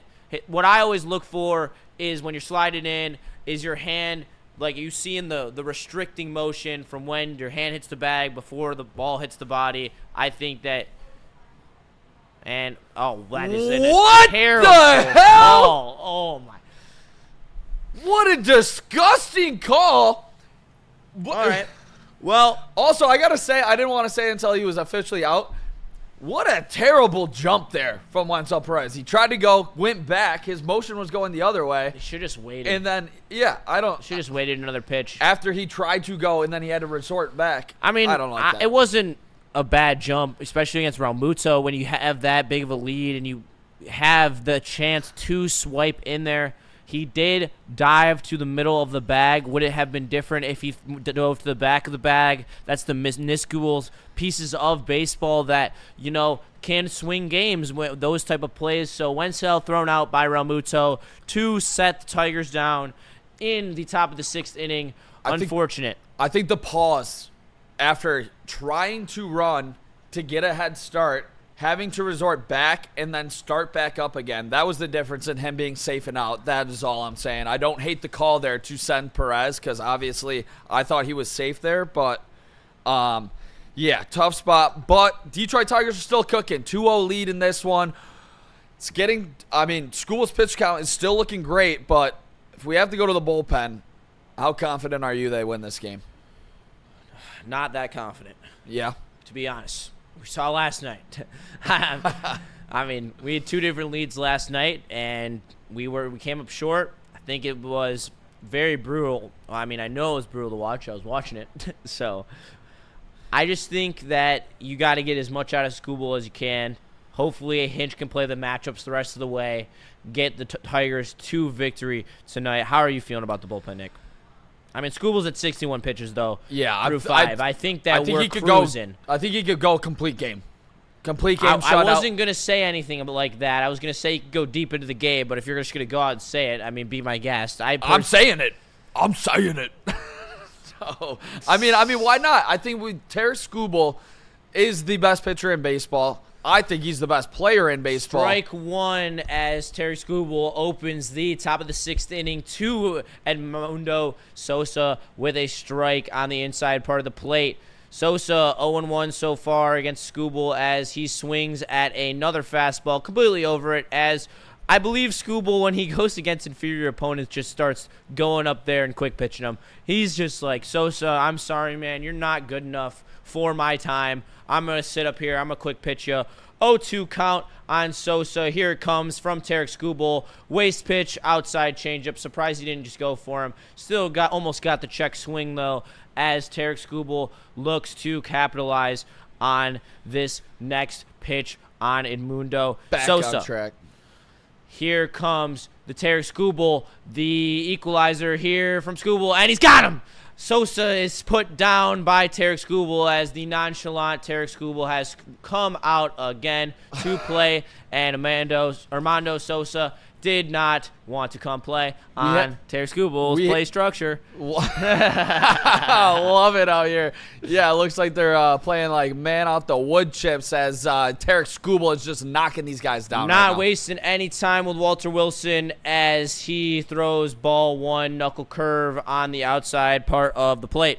Loving what I'm seeing out of Tarik Skubal here, Justin. Seeing a lot of get Skubal 110 pitches and finish the game. If it's got to be like that, it's got to be like that. You got to win this game here to make sure you take one in this series, as One strike was just added to Walter Wilson from Tarik Skubal as he steps in for the third pitch of the at-bat. Strike 2 from Tarik Skubal, another four-seam fastball on the outside part of the plate. A very nice pitch from Tarik Skubal. I believe he's going right back to that changeup outside, the same way he was just able to get that strikeout. Why not? To right-handed hitters, it is the hardest pitch to hit. Yes, it is the hardest pitch to hit as the catcher lines up inside for Skubal's 1-2 inside. Almost hit Walter Wilson, but he does not, so the count will settle at 2-2. Shout out the chat. If you guys are new here, smash that like button. Tigers 2-0 lead. And here comes Skubal to Wilson as Wilson puts a charge into that one, into the gap, as it is going to hit off of the wall as Wenzel is going to throw it in from center field. And Weston Wilson is in with a sliding double. Don't love that, Justin. 9-hitter getting a double against Skubal as he leads us a sinker over the middle. It doesn't look like a sinker to me. That was a fastball. Is that blue line a part of the wall? I'm a little bit concerned here. Is that a homer? I do not Looks believe like a the double. blue line is a part of it. It looked like it was an ad. The yellow part of the line, as you know, is the line that they have to go over as Skubal puts in a strike on Trey Turner. McKinstry checks second, puts him out at first to Spencer Torkelson to retire Trey Turner at the bottom of the 6th inning. That call better not cost us the game, says Anakin. Shout out everybody in the chat joining us on this beautiful Saturday as the Tigers got a 2-0 lead as Tarik Skubal tries to strand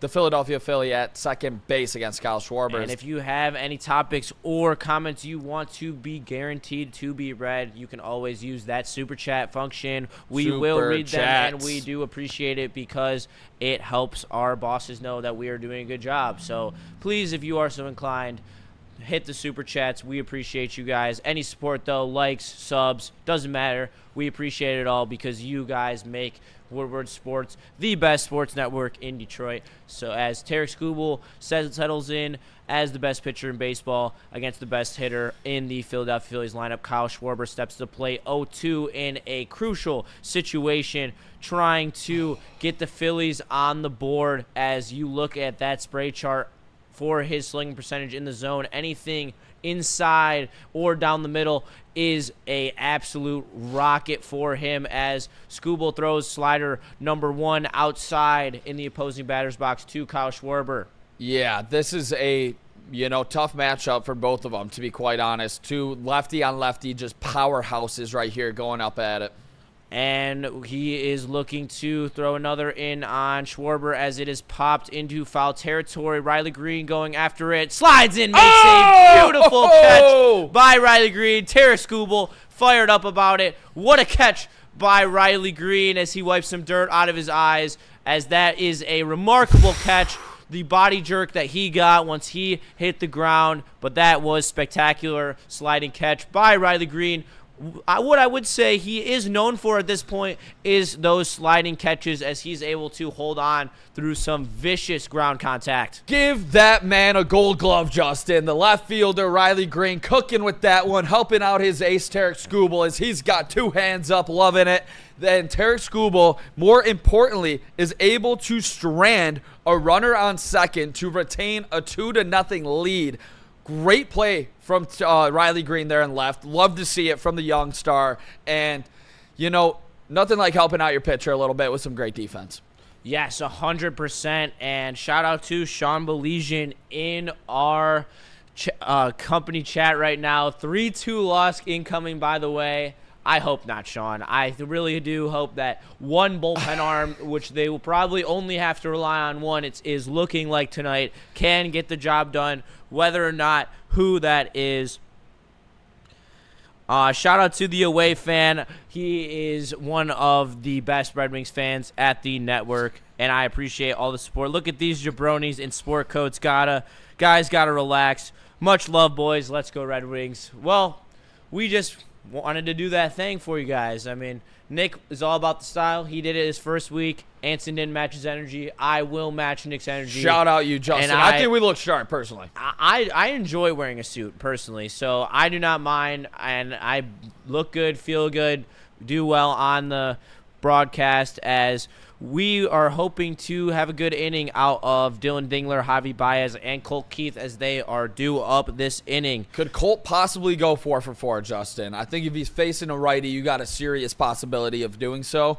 And this Tiger team right now, obviously big loss last night with giving up the blown lead, but to fire off the way that they have been able to against Zach Wheeler has been extremely promising for this Detroit Tigers team moving forward. How do you respond to adversity after going through that crazy slump, 4-game winning streak, and then Wheeler blowing a save? throws a beautiful sinker on the outside part of the plate to start off Dylan Dingler 0-1. And after blowing the game last night, I think it's a big step for this team to respond the way they have today. I completely agree as Dingler steps in and he grounds a ball to Oh! third, and it is bobbled by Kemp at third base. They are missing Alec Baum, who is on the 10-day IL on that one, as Kemp is normally a first baseman by trade, not a third baseman, as Dylan Dingler is able to capitalize on the error by the Phillies to give the Tigers an early base runner with no outs. With no outs. Big mistake there by the Phillies, as Detroit Tigers now with a 2-0 lead, top of the 7th here. Zach Wheeler is going up against Javi, who's had a couple tough at-bats. And here's the 0-0 to from Wheeler, and that is absolutely tattooed into left center as he almost sends it to the second deck. That one left in a hurry. The Detroit Tigers add 2 more insurance runs. Javier Baez, the 11th home run of the season. Take a bow, Javier, as he has put an absolute charge into that one.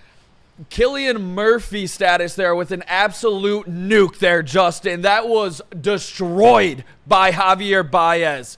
Holy cow. Zach Wheeler gives up 4 runs to the Detroit Tigers today as they are now firing off against the Philadelphia Phillies, and that's what Javi can do. Ignite Throw the that lineup. home run animation on there, Nick. Come on, throw it on the scoreboard. I need to see it. Give me a sec here. I'm still learning this thing. My bad. I didn't mean to put you on the spot. We appreciate you like we appreciate Javier Baez's home run as the Detroit Tigers now take a 4-0 lead and take Zach Wheeler out of this game, knocking him out with 4 runs, 3 home runs.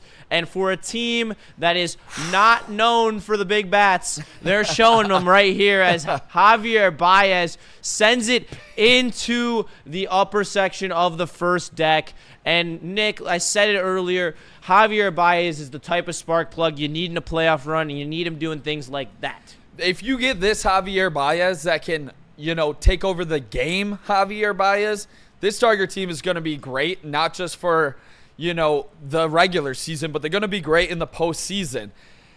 This turnaround from Javier Baez, has been the biggest storyline in all of baseball. That includes Shohei Ohtani, that includes Aaron Judge, and it includes Cal Raleigh. The fact that Javier Baez, being the worst player in baseball for the previous 2 seasons, to now an all-star who is helping the Detroit Tigers win ball games, is just an incredible story and an unreal turnaround that I think Disney might be writing a script for right now.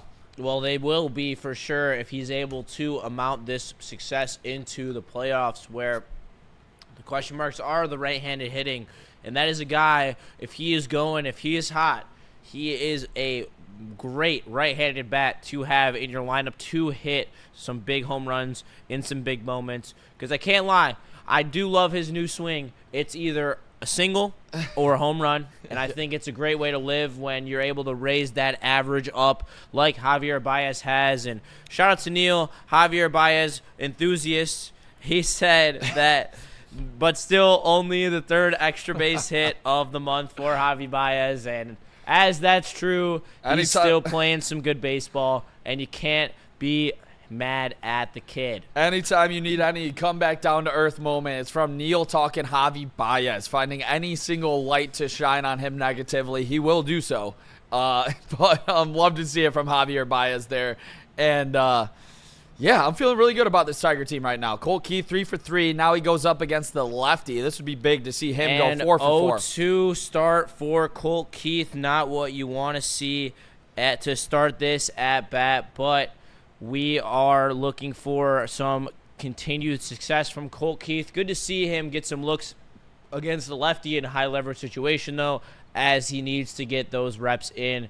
As Colt Keith steps in 3 for 3 on the day. The 0-2 pitch from Banks as he's taking 100 years and he throws it in the other batter's box.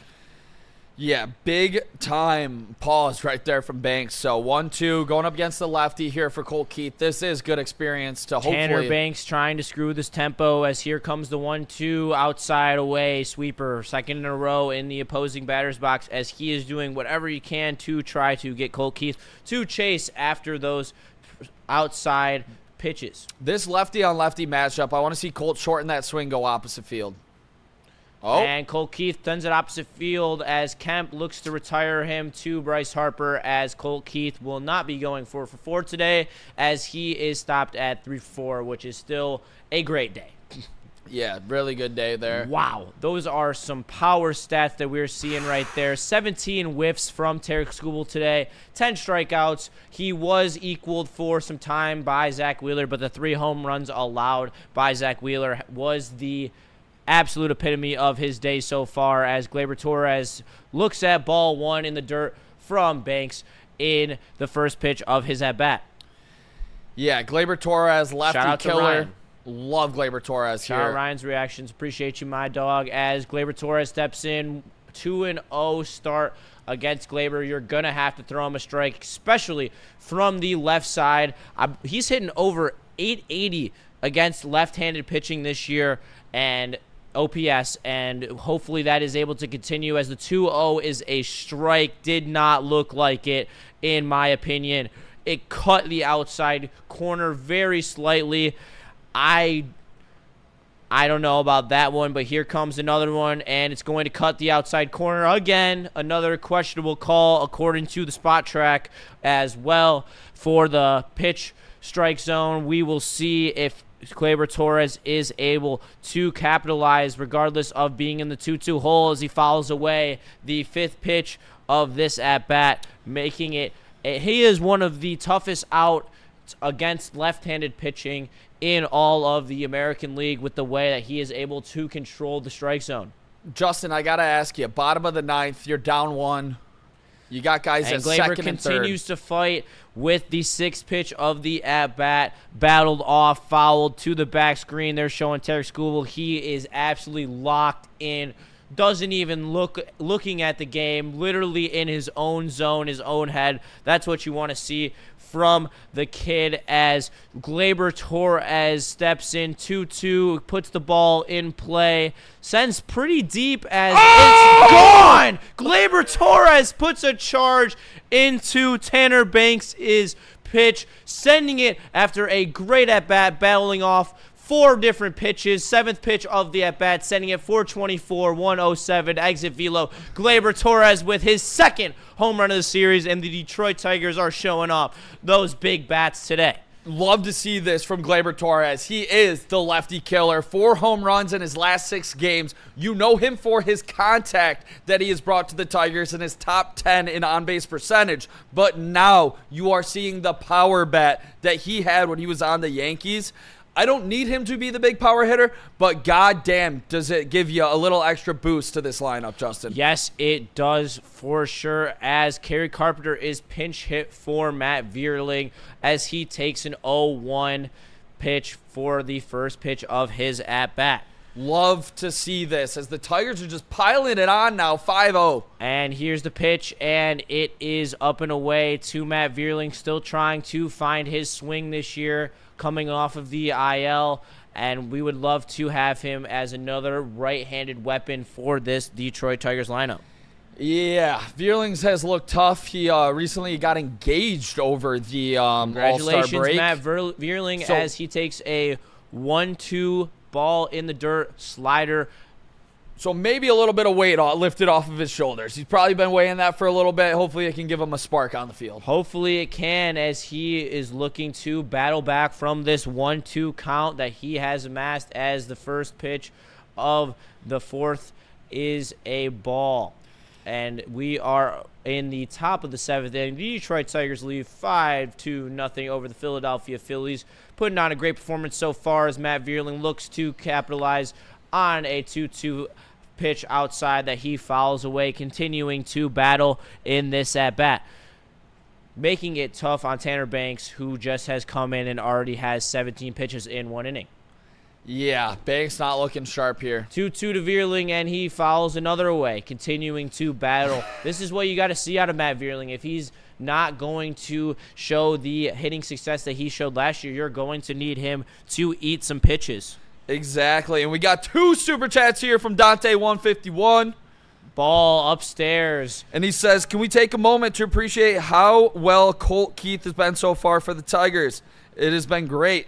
Also, happy birthday, former Lion Golden Tate. Shout out to Golden Tate. Loved watching him as a kid, just like I like watching this Tigers team. As Matt Vierling puts a charge right over the Edmardo Sosa's head, sending it to center field. A nice piece of hitting by Matt Vierling.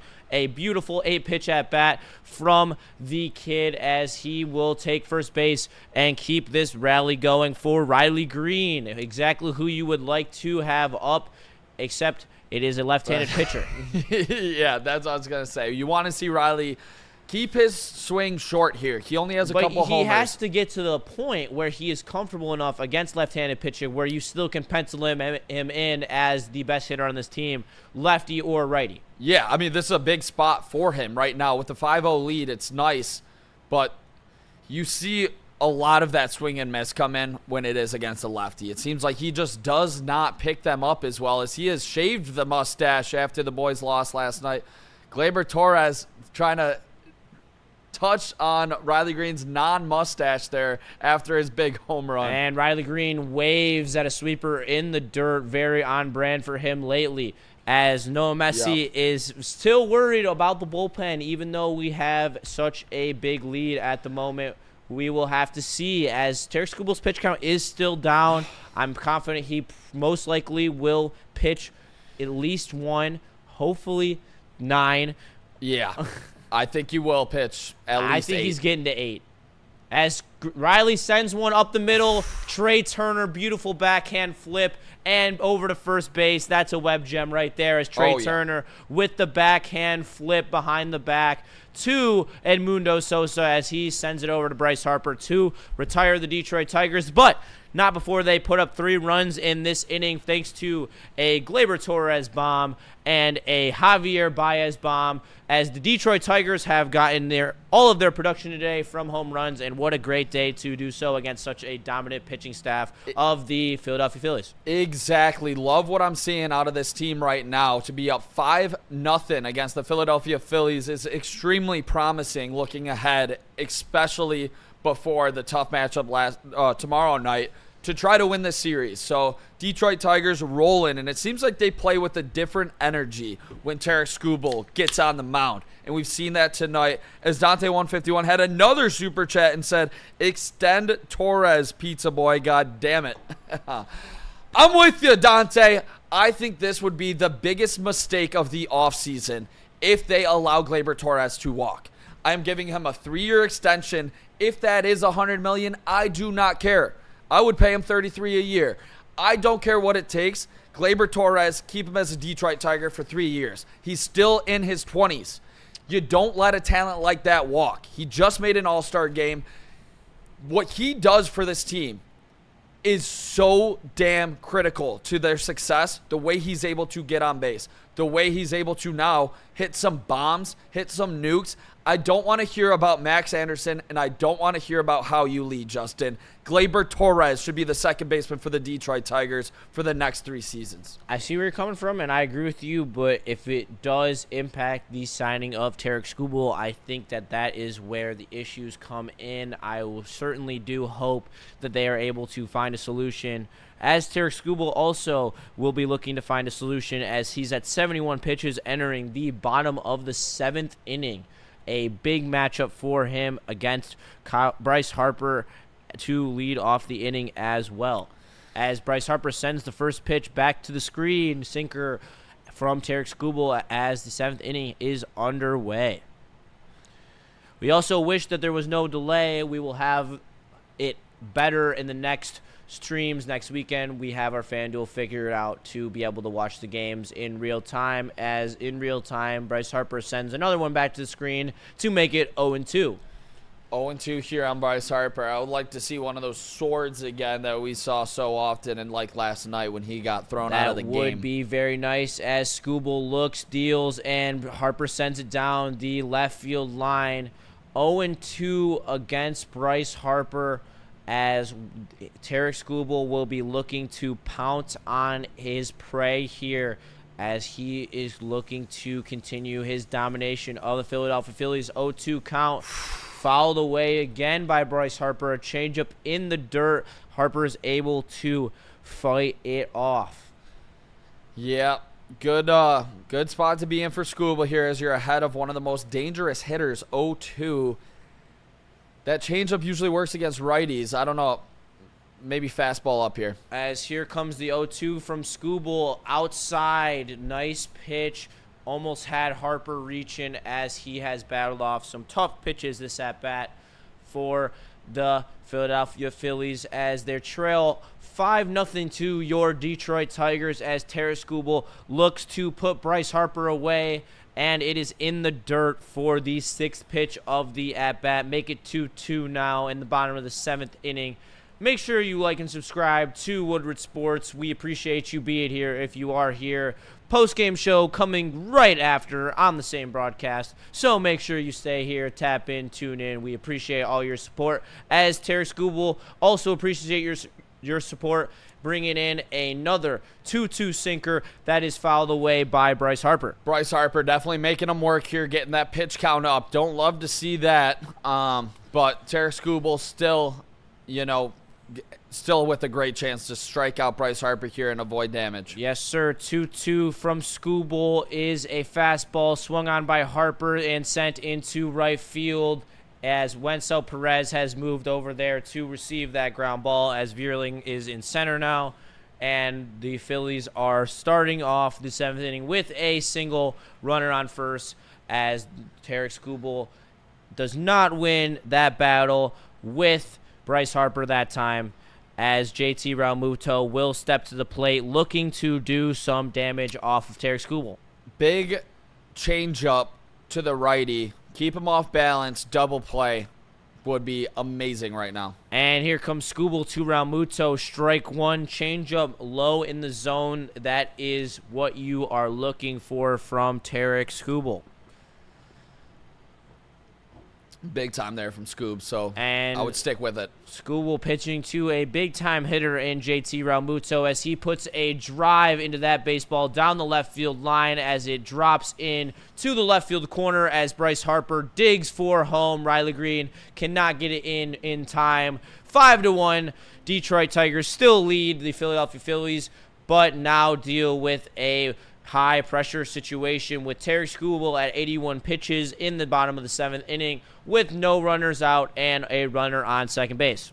Tough spot here. They finally get to Tarik Skubal, as Realmuto ripped that changeup that Skubal left up, and yeah, that was damage right there. And yeah, that this is one a hurts great piece of hitting right there by Realmuto. Good hustle play by Bryce Harper to get in there from first. That's critical base running, as Castellanos puts a drive on that baseball, sent into left center field, as that ball is gone. A home run, as the Detroit Tigers only lead 5-3 now, as Nick Castellanos has sent that ball into left center field to make this a 5-3 ball game. His 15th home run of the season, and that is a dagger for Tarik Skubal. It appears that he is going to be kept in the game, and that is a huge, huge home run for the Phillies to put pressure on this Tigers bullpen. This is nightmare fuel, Justin. There's no other way around it. absolutely cruising through 6 innings. Tarik Skubal gives up 3 runs here in the bottom of the 7th as I'm having flashbacks to last night and giving up a lead. Yes, you should be, as Skubal deals to Bader. First pitch up in the zone, forcing fastball, make it 1-0 for the count. I really don't want to crash out today, Justin. I really don't. I don't either, dog. I'm right there with you as Skubal does, trying to prevent that as Bader sends one into the seats, giving a lucky fan of baseball. Shout out to him for that nice catch on the broadcast. Tarik Skubal steps in, 1-1, sets, throws in, and got Bader absolutely reaching a fishing pole. He has been lost up there all day today, so hopefully Tarik Skubal will be able to capitalize on this advantage count he has on Harrison Bader. Here's the 1-2 outside. Got him. I've seen that called a strike at least 2 times today. But, you know, that's not for me or him or there to decide, as it all matters what Tarik Skubal does right here as the 29 steps up, throws Bader in the dirt. 3-2 full count on Harrison Bader for Tarik Skubal. You cannot walk Harrison Bader here, Justin. You cannot give them free bases. He is a base-stealing threat as well. Oh, yay. Oh, jeez. Got Canely warming up in the pen here, folks. Well, Tommy Canely set to come in the game as Bader sends a fly ball into shallow right field. Gleyber Torres got it, and he puts Bader down as Tarik Skubal did not look very happy, even though he was able to get that fly out, as he will now have to pitch to Otto Kemp, who is coming to the plate. He has 2 strikeouts on the day. This is a matchup that I do think that favors Tarik Skubal, and he will throw the 0-0 and got him with the first one as he waves at a 0-0 slider from Tarik Skubal. 5-3 Tigers in the bottom of the 7th inning. Detroit Tigers trying to close out the Phillies here in the back half of this game. 0-1 from Skubal, and it is low in the zone, 1-1. You gotta think that Tarik Skubal is only going 7 strong, so you gotta get 2 innings to get out of this one. And Tarik Skubal looks, throws, fly ball, right field. Looks like Wencel Perez is under it. He is for the second out of the inning as Otto Kemp is sent back to the dugout after a weak fly ball to Wencel Perez. 2 outs, 7th inning. Tarik Skubal trying to finish off his day with 3 earned runs, a ton of strikeouts, and a pretty dominant outing outside of that 1 home run. Yeah, I mean, 3 runs here in the bottom of the 7th. Let's see if the bullpen can help him out after. And Skubal throws low and in, 1-0 as he starts Edmundo Sosa off with a low fastball, hoping that he would get Sosa to chase. Tarik Skubal looks, sets, 1-0. Got Sosa reaching upstairs, 96 up in the top of the zone. Skubal trying to battle his way through this 7th inning where he's going to have to grit to claw through his 93 pitch count, trying to save this bullpen another arm. As Skubal's 1-1 upstairs, strike 2, changeup drops it right in there. Risky pitch, but Sosa didn't even know it was coming, so hopefully we can get Tarik Skubal to capitalize on that. 1-2 count. Tarik looking to throw. Hard hit by Sosa. Fouled away. Put a charge into that changeup, but he reached for it. Looking for Tarik Skubal to capitalize on this dangerous count. He has Sosa in, trying to finish off of his day.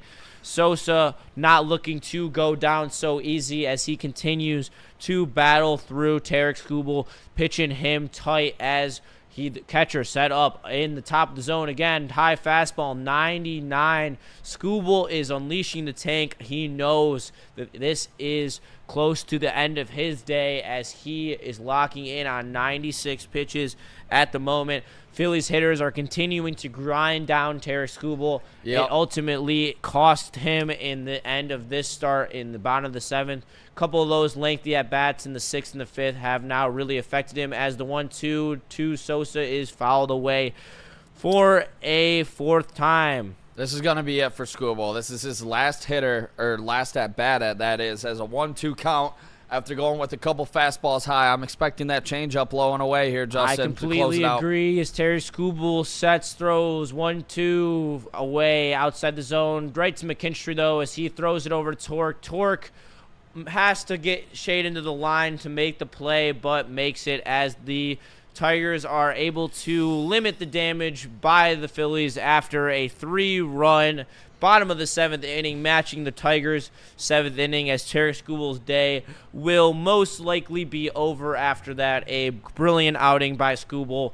Tough that it had to end that way, but all in all, great performance by Skubal, and all you got to ask for is the fact that the offense produced to give him the run support where they have a chance to win this game. 5-3 lead here. Every single thing from last night that concerned me, we're going to relive it once again. So right back at it the day after giving up a big lead. And you know it's in their heads, too. You know they're thinking about it. For sure. So Tommy Kahnle, let's see what he can do when he comes out, who was warming up in the bullpen. Finnegan here.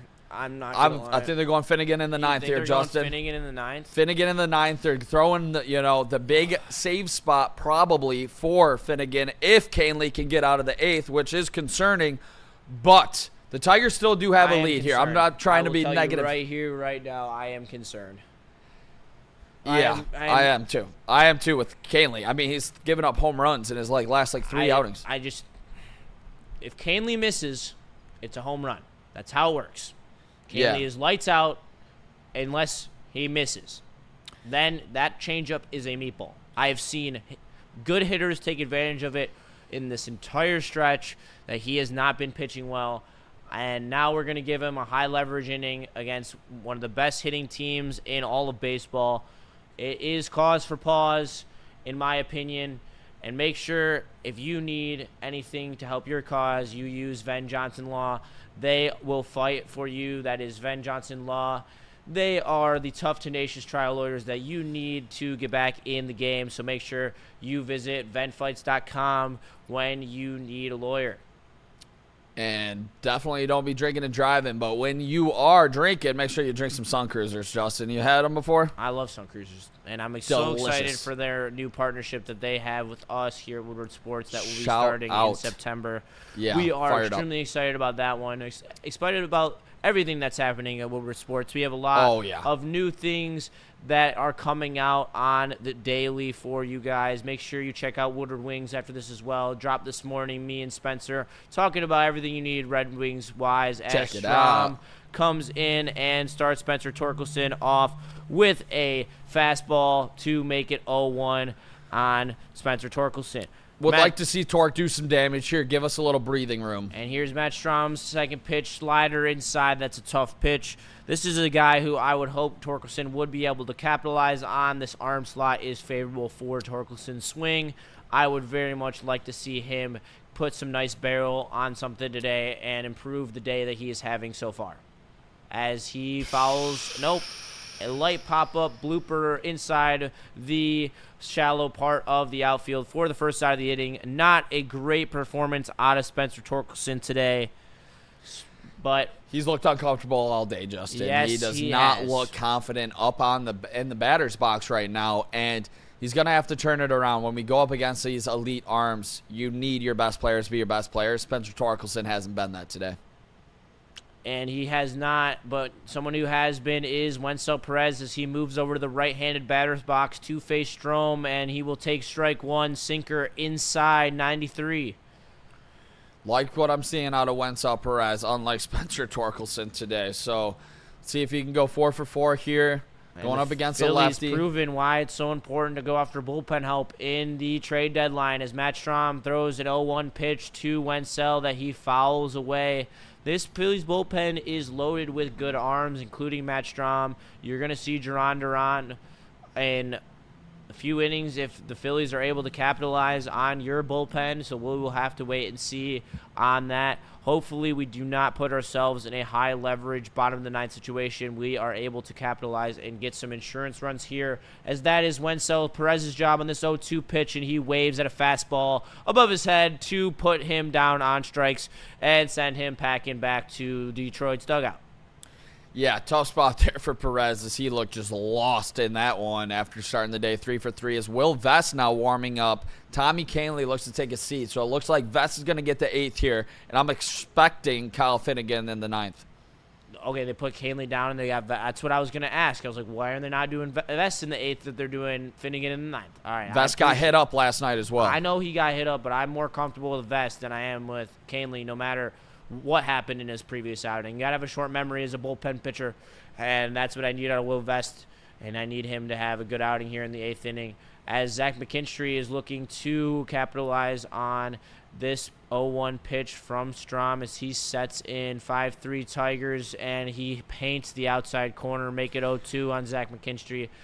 Chilling Under Vecna says, I'm going to go pray to God for us, boys. We're with you, Vecna. This is going to be a stressful last 2 innings.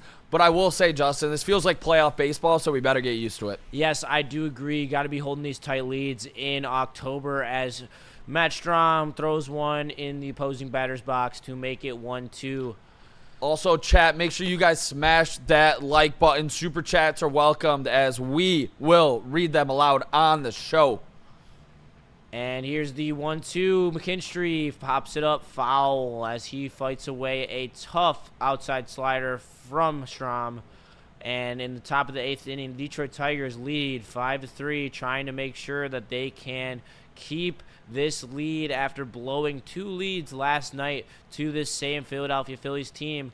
Looking for a different fate tonight. And McKinstry taps it right into himself on home plate as he continues to battle against Matt Strom. Yep, McKinstry 0 for 3 days so far. 1-2 count in a tough spot here. Would love to see the Tigers try to add on a run here because this bullpen, like we talked about, it's a little shaky right now. So this would be a big spot if he can somehow do some damage. Yes, it would be as McKinstry sees a ball inside, almost hits him for the 6th pitch of this at-bat as he is trying to continue to work off of Matt Strom here, who has 12 pitches in the inning, trying to create a nice 2-out rally for this Tigers team as Strom misses again. Slider brushes his hand off his pants, getting his hand clean, hoping to clean up his accuracy against Zach McKinstry. If he's able to draw a walk here, I'm sending him first pitch to steal second. I think that there's a lot of validity to that as Zach McKinstry is a premier base stealer on this Tigers team as he takes a ball 4 outside slider to put the Tigers in business with a chance to get some insurance here. Hopefully they will be able to take advantage of this 2-out walk that McKinstry was able to milk off of Matt Strom. Love to see it there. We got Dingler back up with Zach McKinstry now on base. Like I just spoke on, I am sending him to get in scoring position because Dylan Dingler hits lefties and he hits them well. Yes, he does for sure as Dingler takes strike 1, 86 mile an hour in the top of the zone. Nice cutter there from the veteran reliever for the Philadelphia Phillies. Chief IT Hips, no chance in hell the Tigers are winning this game 5-3. Love the positive energy there, bro. Easy says the Tigers don't even trust their new arms. We'll wait and see. Maybe we'll see Finnegan in the 9th. Maybe we'll see someone else. Honestly, I think that it's got to be Finnegan with the way that this bullpen's been struggling. You got to try something new. It's the only thing you didn't try last night. I think Finnegan is a lock for the 9th inning. All right, well, we will wait and see as the 9th inning is coming along. I like this 0-1 pitch, too. And there goes McKinstry, safe. He's there. Don't even try to call that out. He got JT Realmuto there. He is 100% safe. Don't even question that. There's no way. There's no way he was 100% there. Yep. Put that challenge in the back pocket. That was a great jump by Zach McKinstry. Tough pitch for Realmuto to throw on as he had to reach all the way across his body after being set up on the inside. McKinstry, like I said about Wenzel, he slid to the back of the bag, which made the difference there, unlike Wenzel Perez earlier in the game, as there is a timeout on the field. And I got to say, Justin, how do you like me now? Draws the walk, takes second base. Perfect. Great spot for Dylan Dingler to drive him home and take a little bit of pressure off of this Tigers bullpen. This is who you want up in the bottom of your lineup lefty on righty. You have two guys who are great against left-handed pitching here in Dylan Dingler and Javi Baez. If Dingler can reach here as he takes an inside fastball, make it 2-1, make it the hitter's count as he has the advantage now. Dylan Dingler looking to add to the 5-3 Tigers lead they have over the Philadelphia Phillies at the moment, trying to protect this lead like Van Johnson does.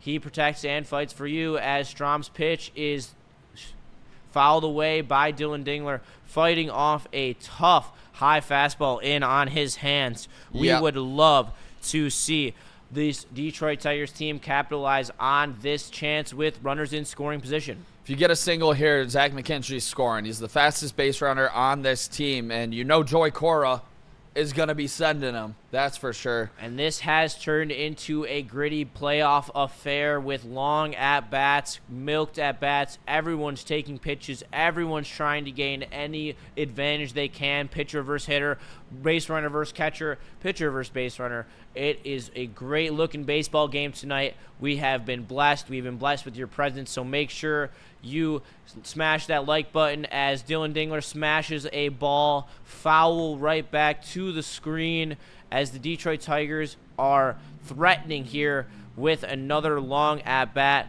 looking to make it a 6-3 ball game with a Dylan Dingler single. That would be huge as he continues to fight with the 7th pitch of this at-bat so far, as Dylan Dingler is 0 for 3 on the day, takes ball 3 low in the dirt, as this was the 6th pitch that has been exchanged between Matt Strom and Dylan Dingler, hoping for some magic from Dingler here. Great at-bat from Dylan Dingler here as we get our first look at Kyle Finnegan in a Tiger uniform in the bullpen. You know they're talking about him on the broadcast as Dingler sets up. And the inside pitch to Dingler. Ooh, nice piece of hitting there. Just missed it as he sent that ball to the screen. 3-2 as he continues to battle. 8 pitches in the at-bat so far.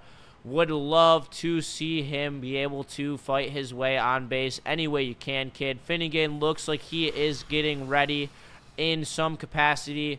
And that does not seem like a man that isn't about to come into this game, in my humble opinion. He looks like he is locking himself in, a lot like the way that Tarik Skubal does. And I would love to see a good performance from the newly acquired Kyle Finnegan. We got to get there first as Dingler's pitch is fouled away again. Great Continues to fight the 8th pitch of the at-bat off, looking for the 9th right here.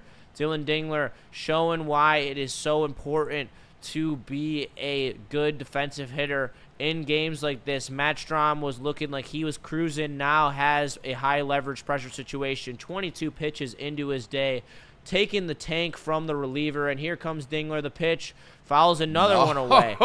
And he is just battling in every shape and form right now. You gotta give it to the young rookie, putting on a show on how to hit with 2 strikes here, trying to get on in any way possible. And this is the type of at-bat you need when it comes to the postseason.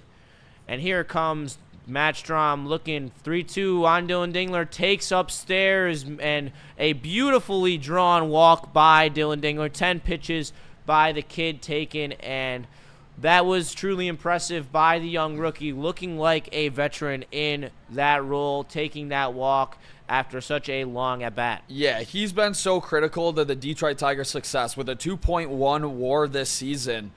Dylan Dingler just had maybe the best at-bat I've seen him have all year there. That's not that far off. He draws his 11th walk of the season, which is not a big number for those at home counting compared to 71 Ks.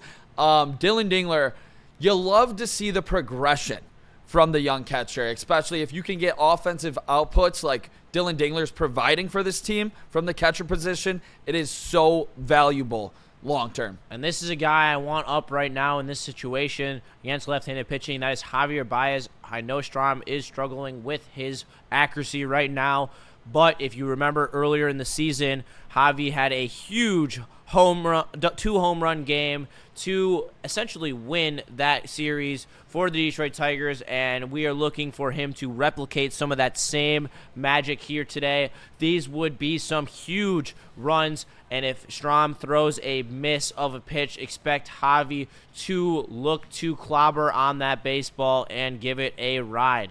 as the 0-0 pitch comes in from Strom in the dirt as Javi is going to start in a good position.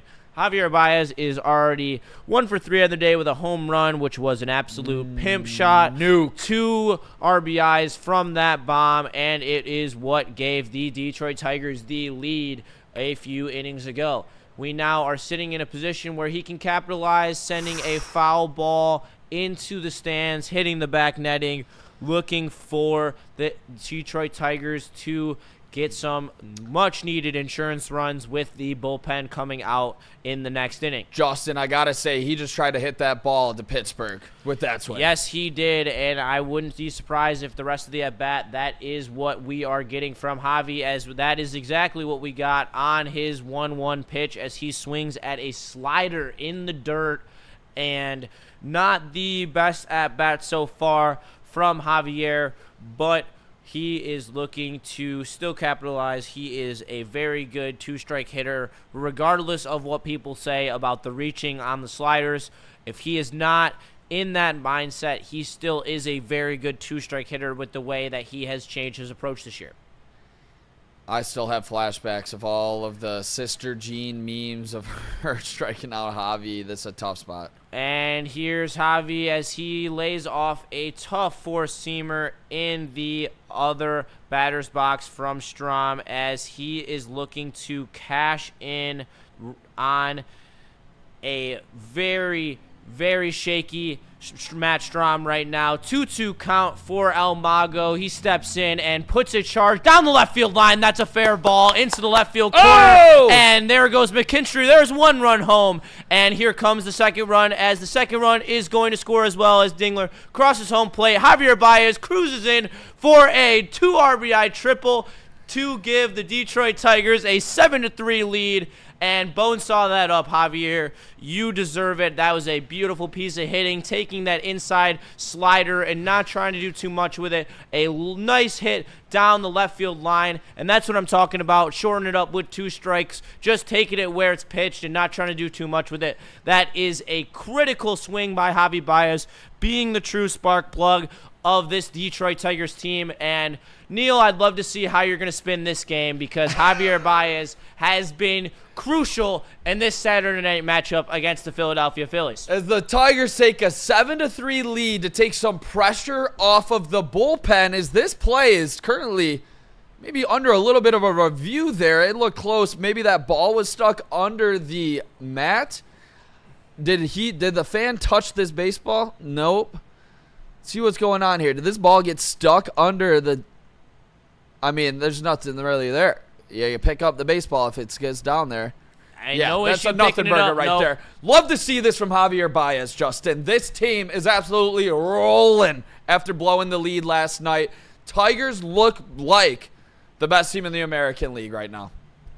Hell of a game from Javier Baez. Colt Keith coming up 3 for 4. And they are able to knock out Strom as the right-handed bats are able to capitalize in a big way here, regardless of the question marks around them at the moment, as the Phillies will bring in Romano from the pen to face the red-hot Colt Keith, who is 3 for 4 today with a home run and 2 very nice singles. He is swinging the bat very well at the moment, and so there is the rest of this Detroit Tigers team.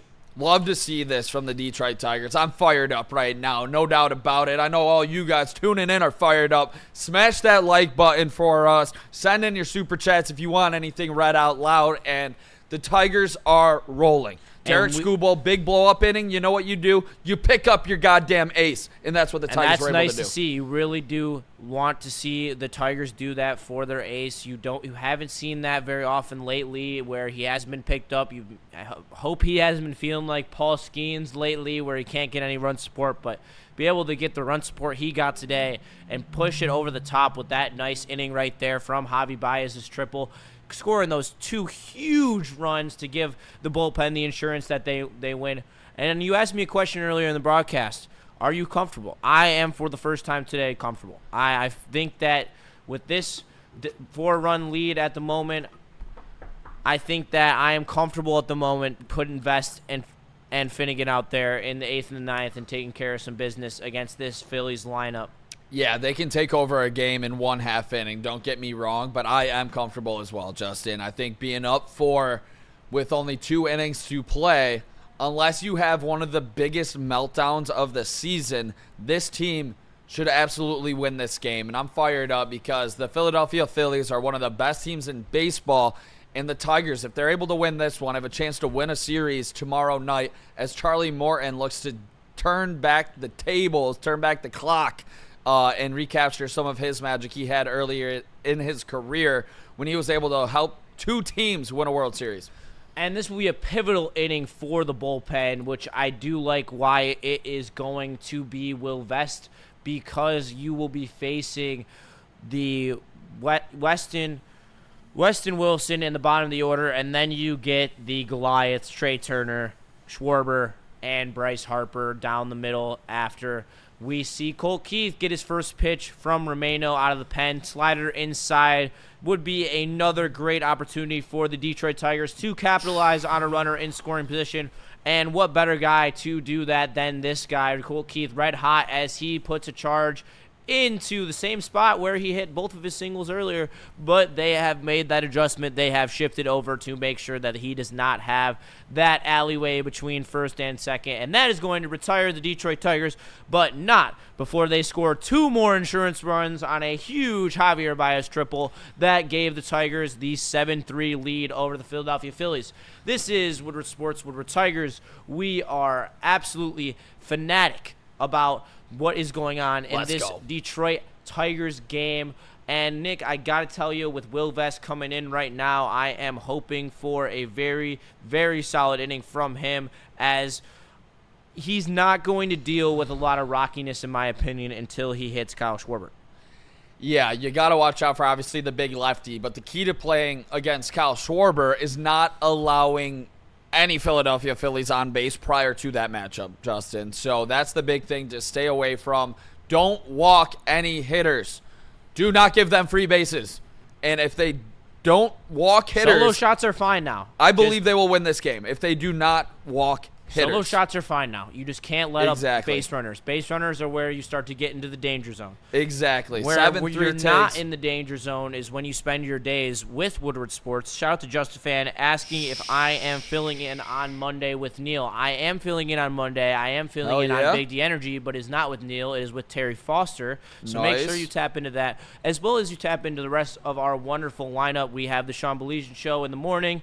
We have Big D Energy from 11 to 1. The Braylon Edwards Show with Shep at 2 to 4, and then you finish it off with Nick and the lovely Woodward heavyweights. Easy and Spencer have got you with all your Lions coverage 5 to 7. And then don't forget about our weekend content. We have Woodward Wings, which airs on Saturday mornings. We have the Lions Weekly Update, which is Sunday morning, so make sure you tap into that tomorrow morning before you tap into us tomorrow. Woodward Tigers, as per usual, at 7:10 Sunday Night Baseball. You will be joined by me and our Tigers beat reporter Nicholas Kohloff again tomorrow for another hopefully exciting matchup between these two ball clubs, as Will Vest is now ready to take the mound and hopefully dominate this Phillies lineup and take us to the promised land. Justin, if I would have told you that the score would be 7-3 in a matchup between Zach Wheeler and Tarik Skubal, I would have told you that you're dead wrong. But we are in that reality right now, as Will Vest is looking out for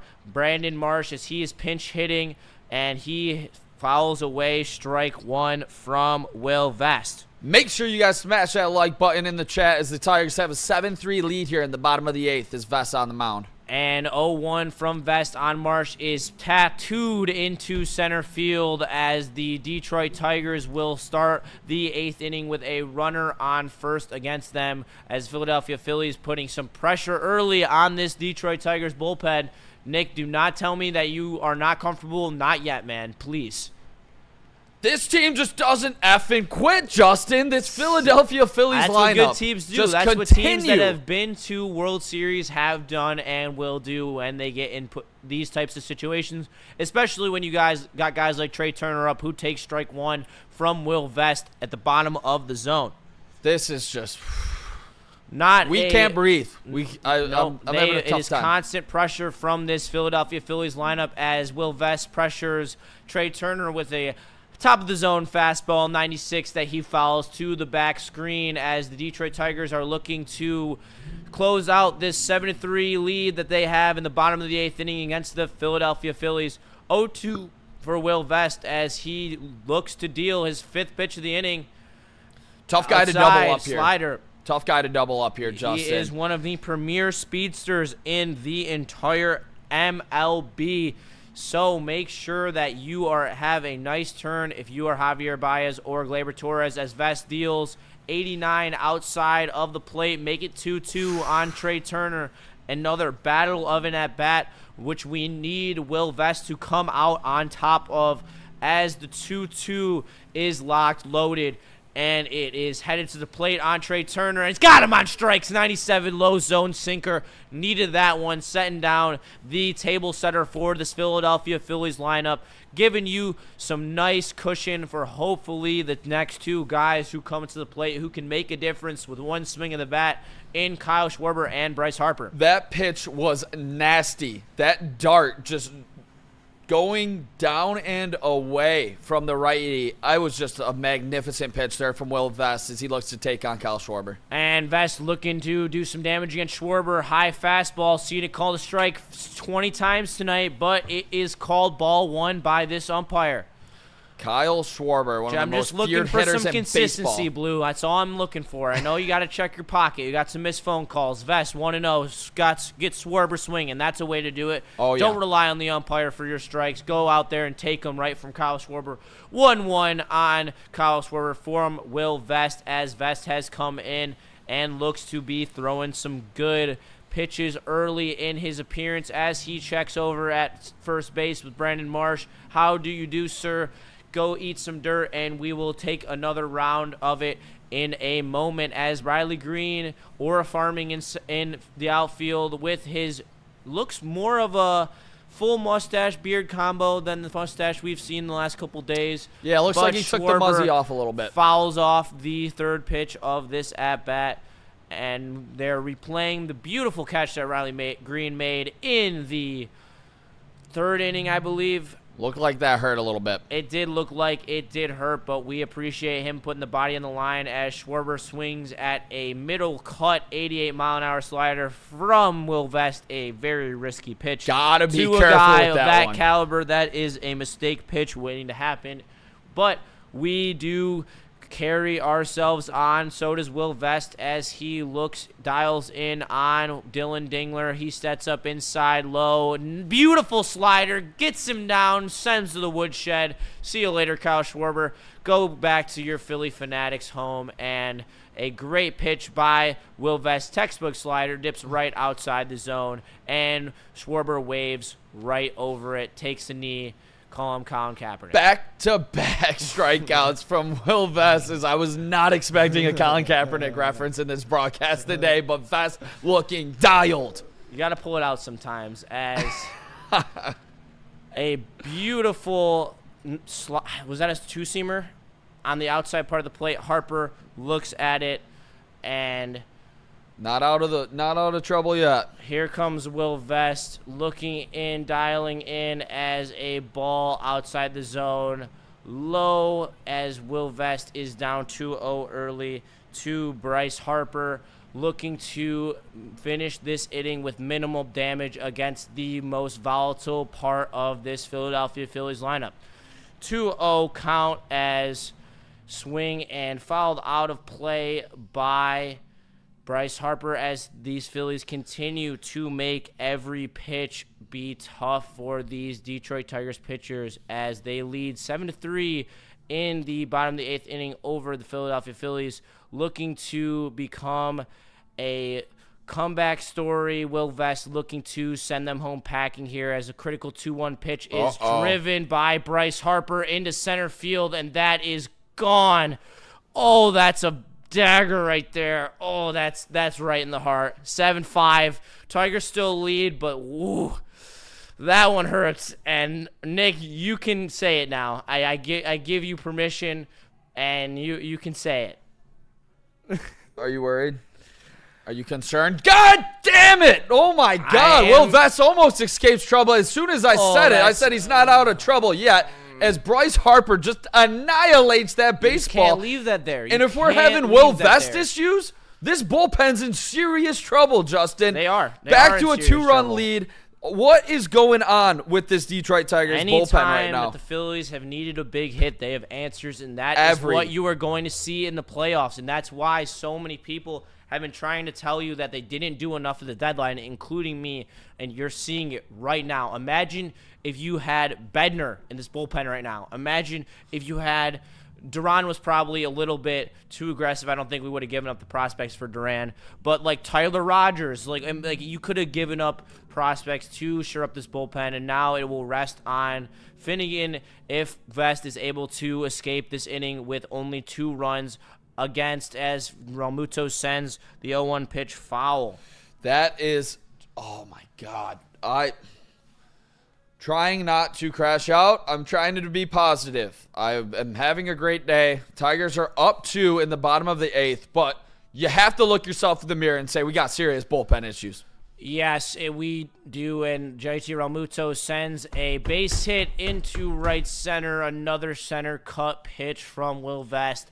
He is having trouble escaping these big hitters in this Philadelphia Phillies lineup, and this is what we're talking about. The bullpen is decent, but when they have to go against elite bats, they don't have a go-to strikeout guy like they did last year with Brisky, with Holton, with the rest of the critical arms you got from Foley, and now we have none of them, and it is a makeshift bullpen. We now have pitching chaos, not just in our starting pitching, in our bullpen as well. And you see, in his first appearance as a Detroit Tiger, you're going for a 4-out save for Finnegan. High pressure, 1 miss, and this game can be tied up at 7.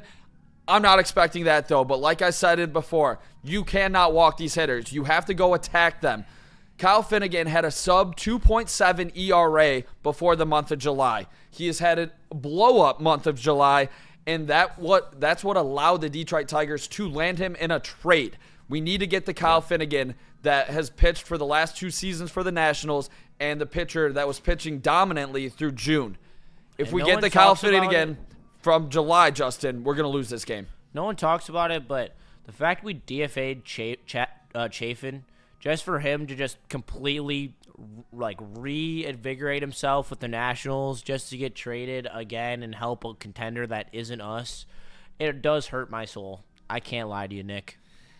I'm not too big on Chafin, honestly. I mean, when you got a 2.61 ERA, you're coming out of the pen, you got a good whip. I mean, I don't know. I don't ask for a lot more than that, especially when our bullpen is in absolute shambles. Yeah, I mean, we definitely could use him, but I didn't think that was some big move. I didn't think it was a big move, but I think there was some other players I think that could have been more expendable out of the bullpen than Chafin, who has an actual track record of pitching well out of a bullpen for multiple years, unlike guys like Bo Brisky, who only had 1 good season and was already flailing early in the season. Noah Messi said, currently cashed out on FanDuel. I have sensed something really bad is coming. It's a good call. That is not. I think it's a good call. If you were able to cash out for plus money, I don't think it's a bad call. I think that they're showing the cracks right here, and this team needs to fill them in with some concrete. Yeah. Kyle Finnegan, Tigers debut here. If he's able to get to 2 strikes, watch out for that splitter down as Castellanos steps in after already nailing a massive home run today. And if Castellanos is able to get on base, the looming part of this Phillies order will be coming up again with Trey Turner very soon. But strike 1 as Finnegan starts his Tigers debut with the strike, getting the pitch calm in from the catcher Dylan Dingler, as Detroit looking to capitalize on a 7-5 lead in the bottom of the 8th inning as Castellanos fouls away the second pitch of Kyle Finnegan's Tigers career, starting off strong with the 0-2 count by Kyle Finnegan, hoping to strike out or put out Nick Castellanos to be able to retire this 8th inning, giving the Detroit Tigers a chance for some insurance that they desperately need, as the 0-2 from Finnegan is upstairs, out of the zone, 97-mile-an-hour fastball, looking like he's pitching with some nice zip in his first outing in a Detroit Tigers uniform.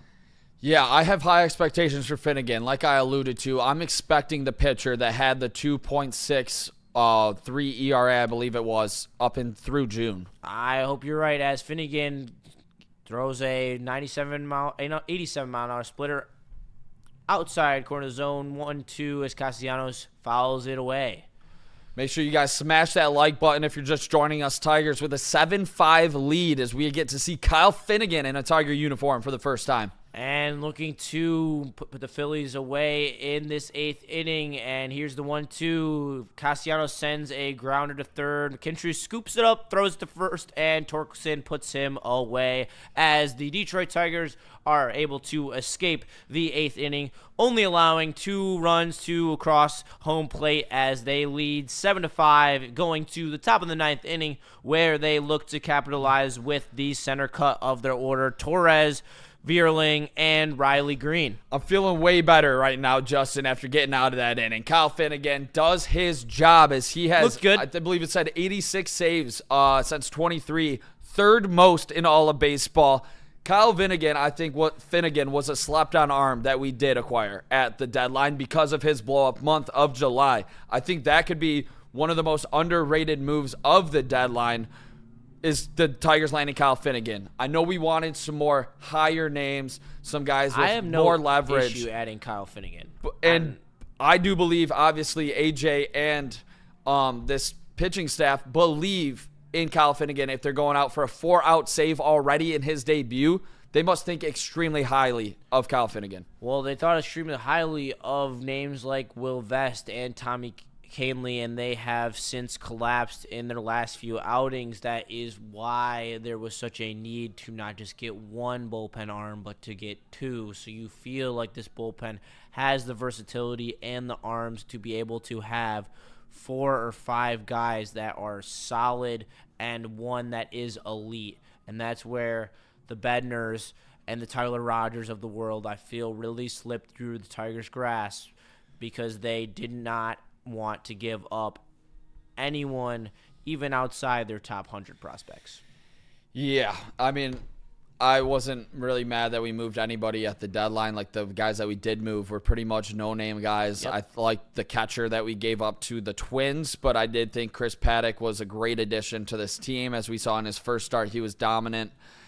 Tigers, lots of high fives today with all the home runs they're hitting out in Philly. It looks like the something's in the air out in Philly because the ball is flying out of the ballpark today. Oh, it's hot. The wind, I believe, is pushing out. If the flag that I saw a few innings ago reigns correct. But Matt Laser is coming into the game, 5.11 ERA. You have to take advantage of this. With them not putting in one of their high leverage guys right now, it is the perfect opportunity to make your debuting closer comfortable in his first outing as 1-0 start to Gleyber Torres from Lazar. Lazar throws a deep fly ball to right field as it's not going to have the distance on that one as Gleyber Torres puts a charge into it, but it is not enough as Castellanos catches it on the warning track. Yep, Gleyber pop up there. Another extra just insurance run would be so damn good for this team. But even if it is just the 2-run lead in the 9th, I feel great going up against the 6, 7, 8 hitters of the Phillies with Finnegan on the mound. But as always, you would like a little insurance. Yes, you would, as Matt Vierling steps in from Lazar and ball upstairs, and it is a passed ball. And make sure you stay right here after the game as we are going to have post-game for the Detroit Tigers. We're going to take your comments on hopefully this Tigers win as Vierling swings through a fastball at the top of the zone, make it 1-1 for the veteran on this Detroit Tigers team. He's 1 for 1 in the day, had a very nice at-bat, looking for another. Lazar throws a knuckle curve in the dirt. Vierling fouls it away. Big spot for Vierling, 2 strikes, top of 9, 7-5 game. Matt Vierling looking to get back on track. He had a good single earlier. Yes, he did, as Lazar steps in, strike, paints the outside corner, sends Vierling packing back to the dugout, as that was a brutal take by Matt Vierling, as that was a strike out of his hand. That was disgusting. I cannot understand how Matt Vierling just allowed that pitch to go right down the pipe as he just looks at it. Yes, and Riley Green steps in against Lazar, hoping to change his fate against a right-handed pitcher, as he has the 0-for-4 day Bruin at the moment, and he puts a swing on that right at the second baseman Sosa, and he is turned aside, and so are the Detroit Tigers, as we will take you to the bottom of the ninth inning, hoping that Kyle Finnegan can get the job done for our Detroit Tigers as they lead 7-5. Nick, how are we feeling headed into the ninth inning? They have Bader, Kemp, and Sosa to come to the plate. I would say that is the ideal lineup to be hitting in the bottom of the ninth inning. I'm a little nervous, Justin, because of what happened last night, but I'm excited to see this opportunity for Finnegan to get the final 3 outs of this game and have the Detroit Tigers beat one of the best teams in baseball and one of the best pitchers in baseball in Zach Wheeler. To get a W on this day would be so big, and it would be big and crucial for Kyle Finnegan in his confidence with his new team and his new team's confidence in him. I think this would be a very big win, not just for the standings, but for their confidence level in their bullpen with a guy like Finnegan that could be nails at the back end of it.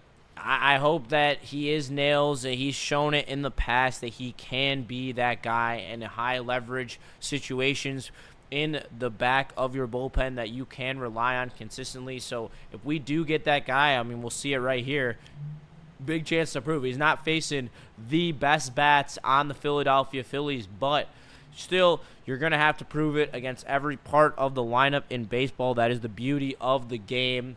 So, Nick, as we go into the bottom of the ninth, why don't you tell them some of the things that we're going to be talking about post-game?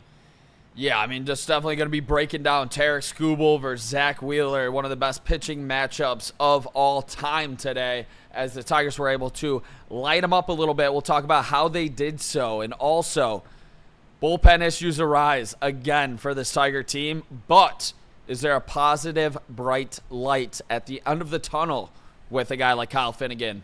So we'll see how he does right here as Bader steps up to the plate. Bader steps in, 0-for-3 on the day, has looked pedestrian thus far as he takes ball 1 in the dirt from Kyle Finnegan, looking to capitalize. Don't like that as the drop in the system goes. Yeah, not how you want to start the inning there, Justin, at all.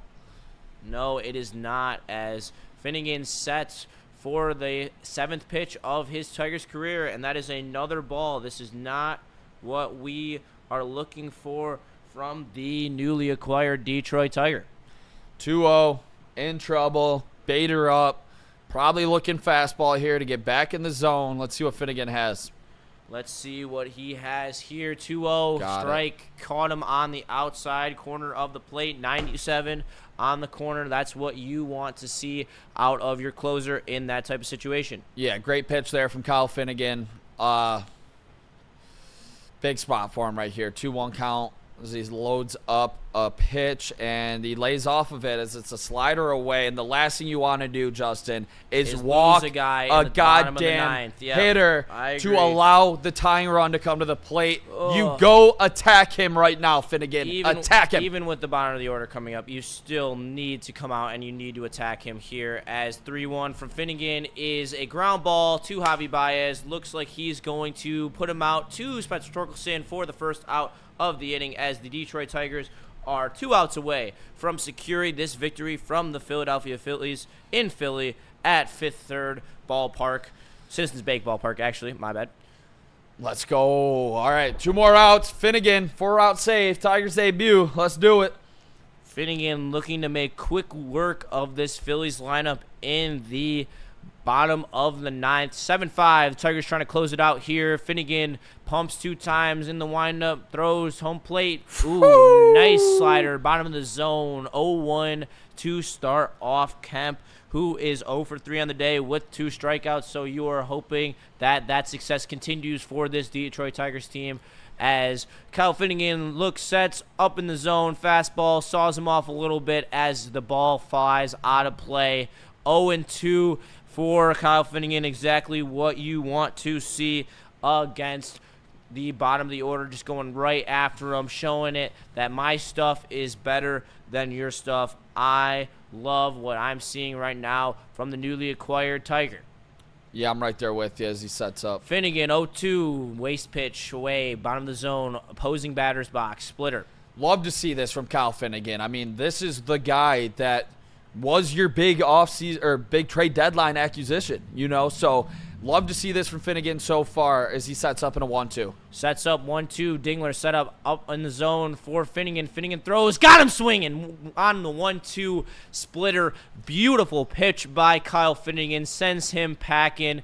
And Tigers 1 out away from taking this game from the Philadelphia Phillies. Nasty pitch there, Justin. Kyle Finnegan looks everything is advertised and some right now for the Detroit Tigers as he goes up against Stott here. Got to keep him off the base pass. Let's get away with the Detroit Tigers victory. Yes, you do, as Kyle Finnegan steps in against the pinch hitter for the Philadelphia Phillies, Stott, as he takes strike 1. Love on it. The outside corner, 97 miles an hour for, I almost said Terry Skubal, Kyle Finnegan, as he is showing his stuff right now. Ball 1, 2 to Bryson Stout, as he is having a solid season, 652 OPS, slightly below major league average, as the 1-1 pitch from Kyle Finnegan looking to get this Tigers team a much needed victory. Ooh, just outside, 88-mile-an-hour splitter.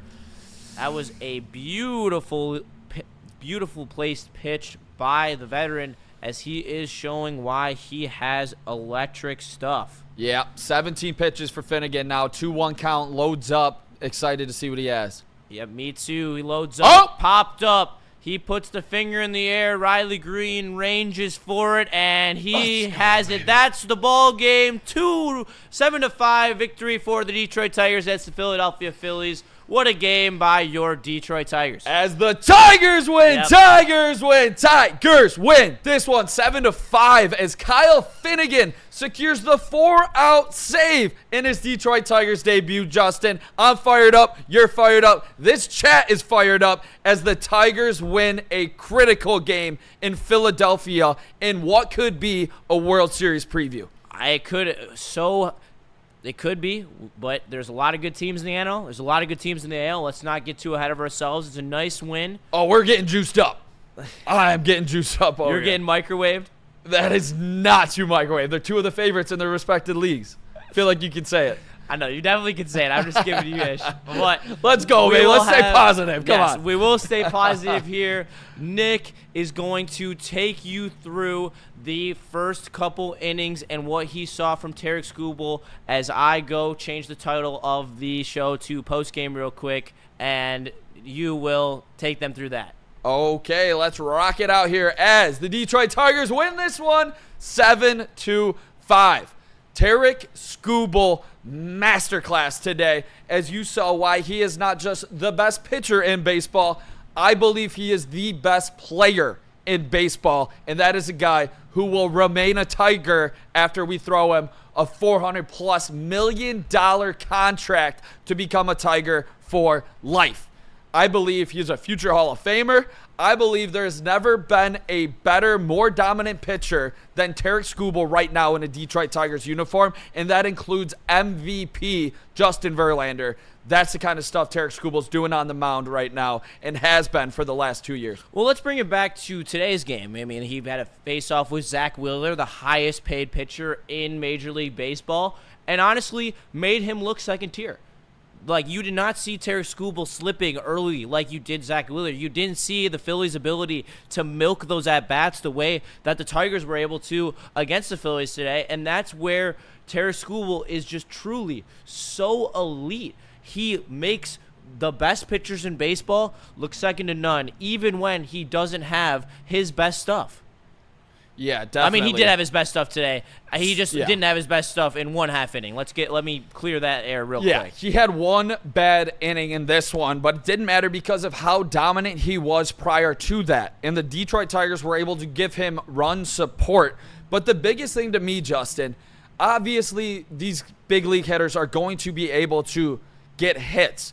But one thing that Tarik Skubal does so damn well is not walk batters. And that's why he's been able to be so successful as a Detroit Tiger this season, as he had 10 strikeouts to go against how many walks? Big old 0. Goose egg. Tarik Skubal dominant in the strike zone, where even if he does make a miss, guys are usually not putting up hard hit rates against him. Yes, and I agree. And shout out to Chief IT Hips for the $4.99 super chat. We appreciate you. Shout Good out, job, fellas, and go Tigers. Hey, Justin, you brought up Bednar, but did you see what he did last night against the Marlins? Yes, I did, but every reliever gets bombed every once in a while. I think Will Vest proved that tonight and yesterday. So I think that every reliever is bound for a bad start too, especially when you're going to a new team, but not if you're Kyle Finnegan, as he came out and he was beautiful through an inning and a third. Really feels like, I don't want to overreact because it is one game, but he did look like he has the most swing and miss stuff out of that bullpen, and if that's the case, he should be taking over that closer role after today. With the stuff that we saw, he looked very sharp. Yeah, I'm thrilled, and I will go out on a limb and just say book it right now. Book it for the highest leverage situation for the Detroit Tigers. Kyle Finnegan's going to be pitching on it. I believe you saw Will Vest struggle again today. We've seen what Tommy Kahnle is right now. We saw Tyler Holton struggle last night. Kyle Finnegan is your most important bullpen arm for this Detroit Tigers team, as we saw a 4-out save in his Detroit Tigers debut.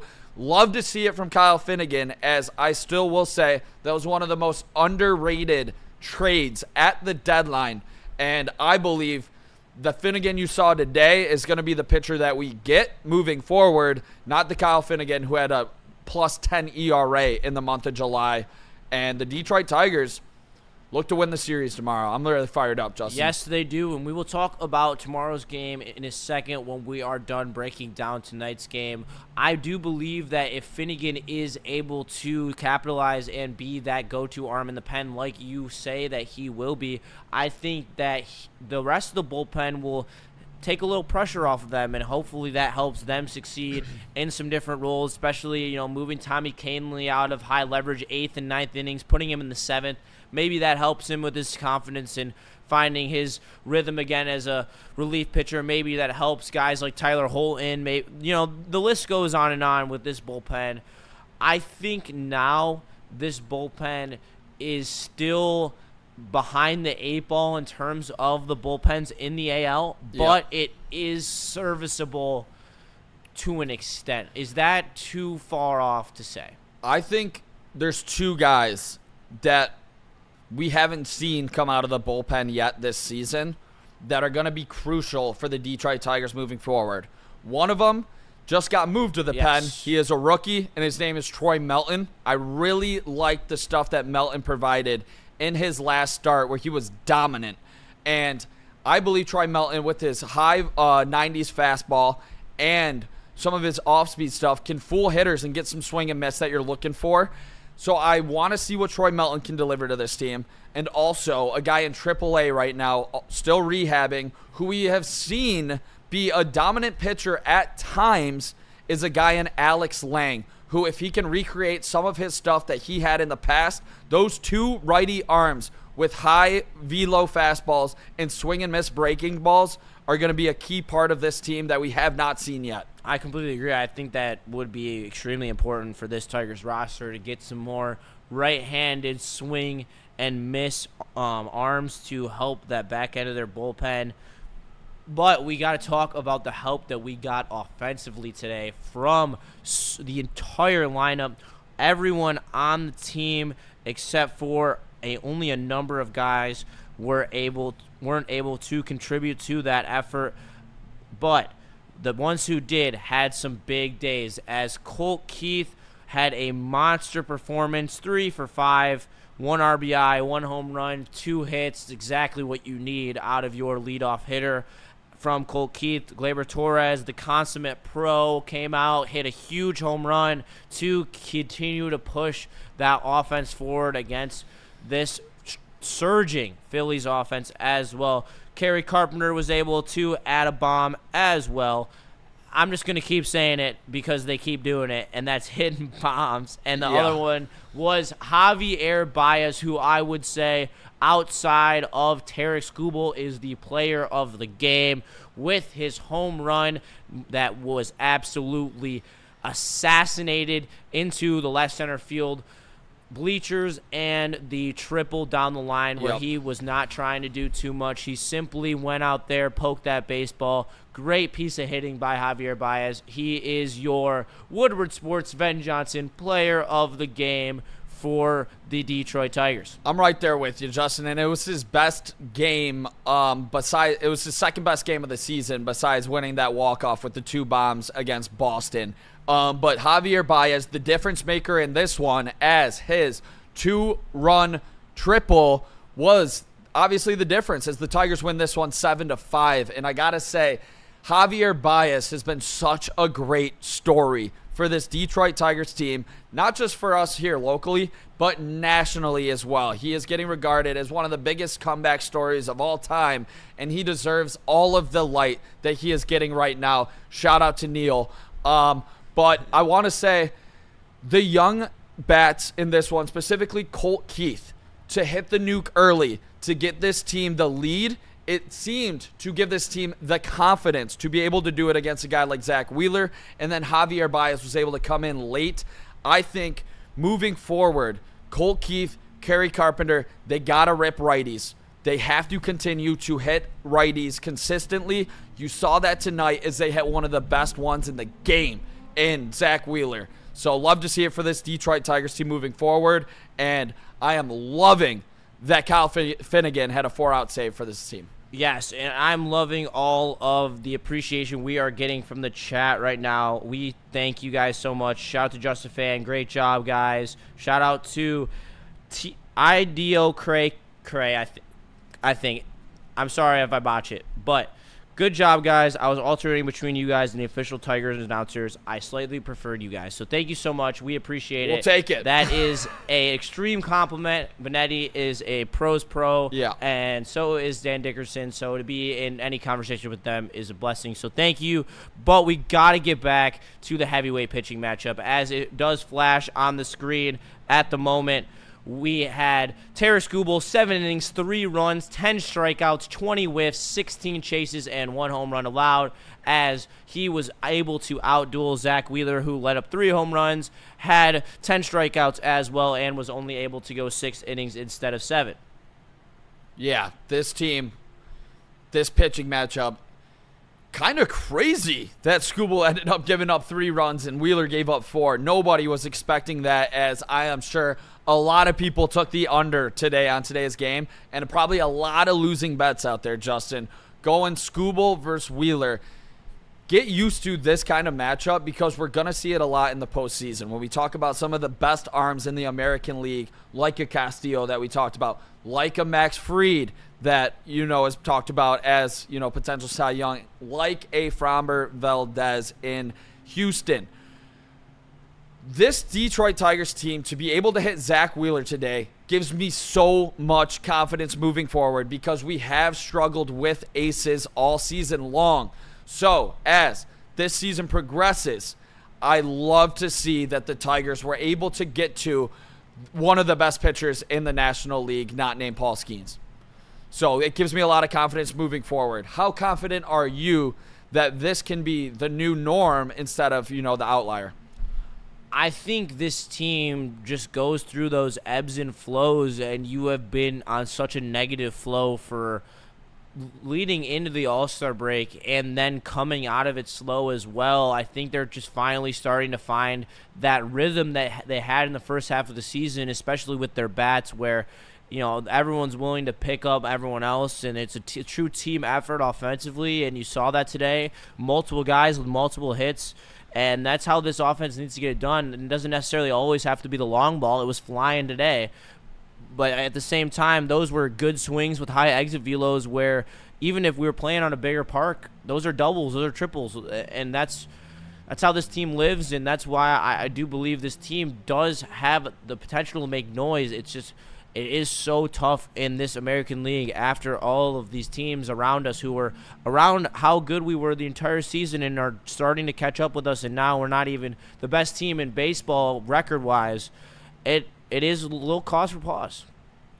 Little cause for pause, as Jill says, Detroit gonna lose this series, though, as we will be live tomorrow night as the Tigers are on Sunday Night Baseball, Justin, and we get to finally see the 41-year-old right-handed pitcher, two-time World Series champion, Charlie Morton, try to attack this Philadelphia Phillies lineup with his 5.42 ERA.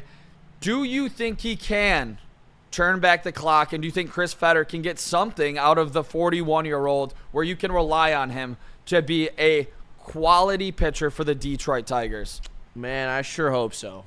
I mean, confidence level, 1 to 10, what do you got? 3. 3?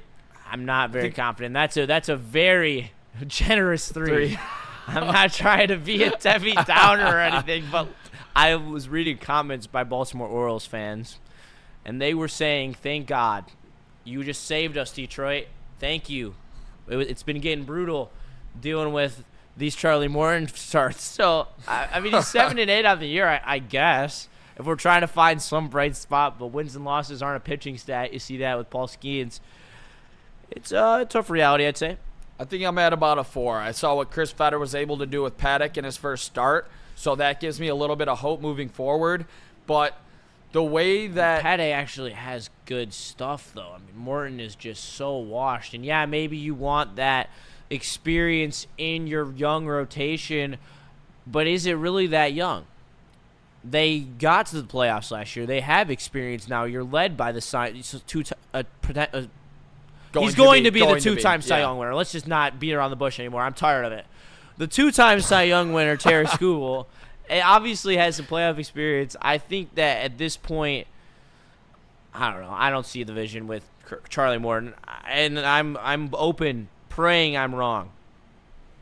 Yeah, I'm expecting something big as the away fan. Last night Rockies vs. Pirates game was crazy. 17-16 walk-off after being down 0-9. The closer by the Rockies, Jernell, is the kid brother of one of my best friends growing up. Shout out the away fan, as I know. Shout out to Brady as well. Brady also knows Dugan Durrell. He played college ball with him. So shout out to our sales guy, Brady, whose last day is on Monday. We are very sad that he is leaving. Stinks that Brady's leaving, sadly. Great opportunity for him. He's going to crush out.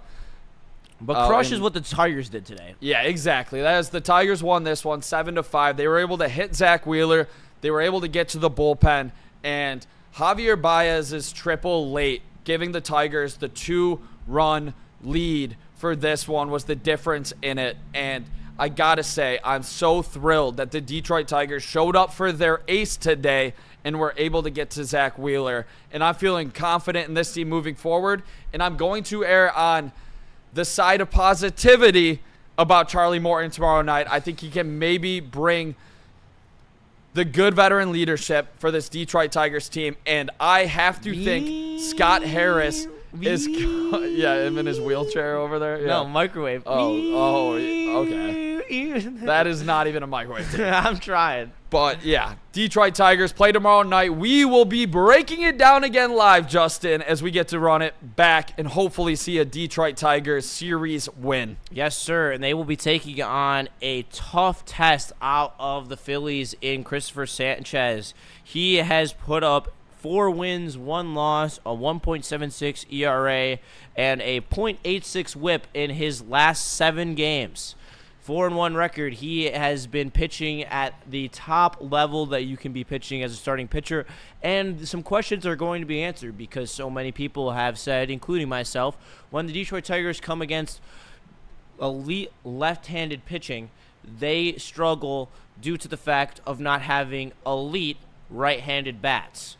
We will see that tomorrow as the Detroit Tigers will have a much-needed tough test in order to see what they are made of. Yeah, Christopher Sanchez, one of the best pitchers in the National League, and one of the big reasons why the Philadelphia Phillies are so successful this season with a 2.55 ERA, 9-3. This is going to be one of the toughest matchups of the season for the Detroit Tigers. Look for them to have, the righties come out. It's probably going to be a Jahmai Jones showing, Andy Ibanez. Can those guys that are in the lineup to hit lefties show up big for you tomorrow night? You're going to have to tune in to find out. But Charlie Morton versus Christopher Sanchez is a tough pitching matchup for the Tigers. There's no other way to spin it. This is going to be a very hard game to win. And if they can do so, gives me a lot of faith moving forward going up against some of the biggest, best pitchers in baseball. I would definitely agree with you, and with the lefties that are waiting for you in the AL, I definitely think this is a much-needed test for this roster. After this trade deadline, I know you are someone who was higher on it than I was. How would you grade this trade deadline, and did you get everything that you wanted out of it? No, I would have liked to add a couple more arms, to be honest, or quality arms at that. I wanted Eugenio Suarez. I thought that was the biggest mistake, probably passing on Suarez, which I would have traded Hao-Yu Lee or Max Anderson. Honestly, both of them if they wanted it, but they wanted some pitching as well. And I would have added another reliable back of the bullpen arm to go along with Kyle Finnegan. But that being said, they didn't move off of any of their top prospects, who I am so high on in the organization. I think Max Clark is going to be a star. Kevin McGonigal might even make his debut this season, if you want a microwave take, Justin. I don't think that's a microwave take. I don't think that's a microwave take. At this point, he's balling out in Double-A. So is Max Clark. Both of them are dominant right now. Prospects don't spend time in Triple-A for the most part. Jackson Jobe only had 2 outings in Triple-A last year before they called him up. So obviously, I could 100% hitters. see McGonigal making the 40-man roster. I could see Clark making the 40-man roster when it comes to the postseason. I don't think that's a microwave take. And Scott Harris came out and said that when he was talking about the trade deadline and why he didn't feel like he wanted to be as aggressive as some fans wanted. In my personal opinion, and you can take it if you want, I truly do believe that there is a disconnect between GMs and fan bases who think that it has to be done in absolutes. There is buying, there's selling, but there's also somewhere in between. And you can live in between for the most part.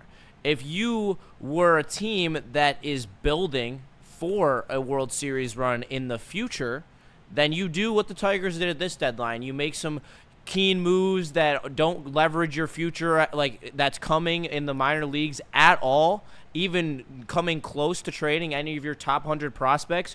This is a team that views their window as when McGonigal and Clark are finally here. And that's when it seems like when Scott Harris has his guys on the team, he's going to make those types of moves. But it's not until we hit that point that he's going to do that. And that's where I personally have my gripes with Scott Harris, because you could have given away anyone outside of your top 4. And that does include, and I'm talking about giving up one of your top 100, your worst top 100 player, Lorenzo, and you could have yielded high leverage bullpen arms and high pressure bats without mortgaging your future, because your future is McGonigal, Clark, Rayner, and Briseño. If you go, he should have been comfortable going anywhere outside of that. The Max Andersons of the world, the Hao-Yu Lees of the world, don't care. If you could have taken them and gotten Suarez, then I think you should have done that. But the fact that he didn't do it and was interested in doing it and looking at the package that the Mariners gave up, and Shep said this to me on air, and shout out to Shep. He knows ball when it comes to baseball, but I completely disagree. He was saying, you can't say that they would have accepted this trade if they were the Arizona Diamondbacks. Well, then what is the point of making rankings that MLB GMs die on the hill of with this MLB.com BS? What's the point? Because the Tigers could have given up the same position players that were better prospects, and that's where I don't get it. And I think Scott Harris is not good enough at trading and negotiating. Yeah, I saw Stephen Hagan of The Athletic report that other teams were not happy with Scott Harris, the way he has been putting a hard line in the sand, almost Steve Yzerman-esque on some of his regards. No, it is Steve But Yzerman-esque. the difference is, Justin, this team is one of the best teams in the American League. This team went on an unbelievable run to the playoffs last year, and they were 2 outs away from the ALCS. Is this team better than they were last season? I think I can say confidently, yes, that they are. And I think getting Kyle Finnegan is nowhere near as good as it was last year. I think getting Kyle Finnegan at the back end will help significantly, which we saw today with a 4-out save. Are there still big-time question marks? Yes, there are. And that's what I want to see out of Alex Lang and Melton in this bullpen to help out. Because you're right. Last year, Holton was dominant. Herter was dominant. Yep. You had guys like Gunther that were really good. They need to recreate some of that magic without a doubt. And I do wish they upgraded more. But to say, like, they're out of this thing because they didn't go get Mason Miller or I'm not saying they're out of it. I'm just saying that they had a chance. I'm saying some fans are, like, all over the deep end in saying that. And I would say that you're crazy because what this team has done throughout the last 162 games has been nothing short of incredible. And I am going to stick to that sample size compared to the losing 12 of 13 games. I agree. I want to stick to that sample size as well. It's just when you look at this team, and playoff success is bullpen and big arms and big bats. That's how you win the postseason. It's the big plays. It's when the pitcher makes a mistake, you capitalize on it, like the Tigers and the Phillies both did today. Anytime there was a mistake made, they capitalize on it. My issue is when you go down this bullpen from last year and you compare them, I don't believe 1 through 5, any of them this year are better than what you had last year. I believe that Finnegan is not better than your number one arm in the bullpen last year. You can argue who that is because they were so good and so deep last year, but I don't believe that this bullpen is better in any regard than last year. I believe the starting pitching is minusculely better because of health reasons, but still, it's still shaky. It's not a top unit. It's not even top 5 in the AL. And then you want to talk about the bats. The bats are great, but they still have holes in this lineup. They are not 1 through 9 elite. They are 1 through 7 with a couple mix-ins on a Wednesday, on a sunny day, then they're good. I think you're being way too harsh on this team, Justin. I don't know if adding, like, what would you have given up? Because would you have given up one of those top 4 prospects? Because I would not have. I'm glad they didn't. I would have given up Lorenzo, and that would have been the second best prospect traded at the deadline. I'm with you. I would have done that as well in a heartbeat. So I'm not arguing you on that part. I just believe Kyle Finnegan will be a good addition. And yes, you're right about the bullpen arms in a sense of, yeah, they're not as good as last year because they were on an unbelievable pace last season that is like never before seen with this pitching chaos that it created.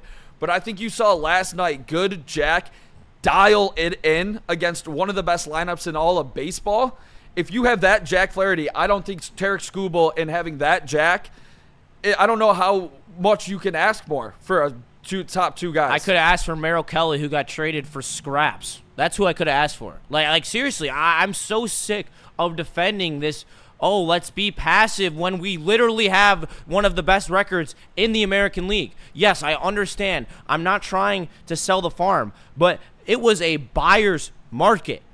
This was underpriced selling. I have seen way more expensive trade deadlines roll around this league where teams are unwilling to part for premium assets. There were 3 premium assets traded at the trade deadline this year, 3 top 100 prospects, and that's it. And one of them was in the same, and 2 of them were in the same deal. That's my issue, is that you didn't have to give up. I'm not over here saying it was a great trade deadline. That's not what I'm saying. I'm just saying I don't think it was an F that some people are giving. So when you ask for the grade, I'm going to go C-. I'm not giving him an F. I'm giving him a C-. I'm giving him a C-, but C- isn't good enough when you're a World Series contender. And and I'm sorry, I don't want to be this guy. I don't want to doubt this team. But when you look at the American League and you look, all right, let's play the game, Nick. Does Texas have a better starting rotation than the Tigers? They got DeGrom, Evaldi, Merrill Kelly. I'm taking the Tigers. That's insane. Literally insane. Tarik Skubal's the best player in baseball, Justin. He's going to get you 2 wins. And I have faith that we are going to get good Jack, sub-3 ERA Jack from last season. So is good and Jack, Casey Mize was an all-star. He's had 3 bad appearances in a row. He was an all-star. Do we get good Casey? There's 3 Cy Youngs in that rotation, right? All 3 of them have won Cy Young awards. I don't think Evaldi's won one. I believe he has. With Boston?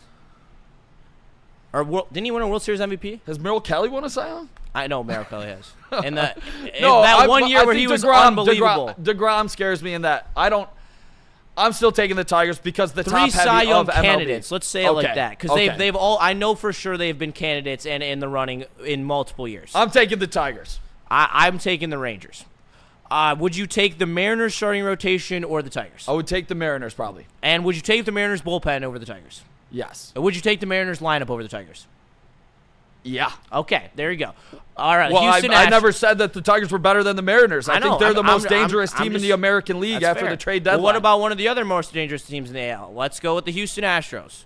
They got the top 2 guys to go that are better than yours, I would say. Obviously, they get Tarik Skubal up top for the Tigers, wins you against Hunter Brown or Framber Valdez. Let's say it's an even trade-off. An even trade-off, and we can say an even trade-off in the bullpen, I like the Tigers lineup better than the Astros. Can't join you on that one, brother. Paredes out for the year, I believe. Still got Pena back. Pena came back yesterday. They have literally they 5 guys. Alex Bregman, Kyle Tucker, and you beat them in the playoffs last season. They added Carlos Correa. Nothing. They still got Yordan Alvarez. Correa's got like a sub-700 OPS this year. Nope, he's above 700, dog. Let's check it out. I was checking out the stats yesterday. Carlos Correa, and even then, he still was hitting with less help than he's going to have in Houston. He's going to be facing easier pitching matchups. I don't want to be like this. All right, how about 704? So yeah. How about the Yankees? The Yankees have a better starting rotation than the Tigers. No, I don't think so. I think Max Fried is great up top, but they're top heavy. I think that it is close. But is their bullpen better? They made the upgrades. Yes. Obviously, they had the big blow-up outing yesterday with all of those upgrades that they made. But yes, the Yankees bullpen is better.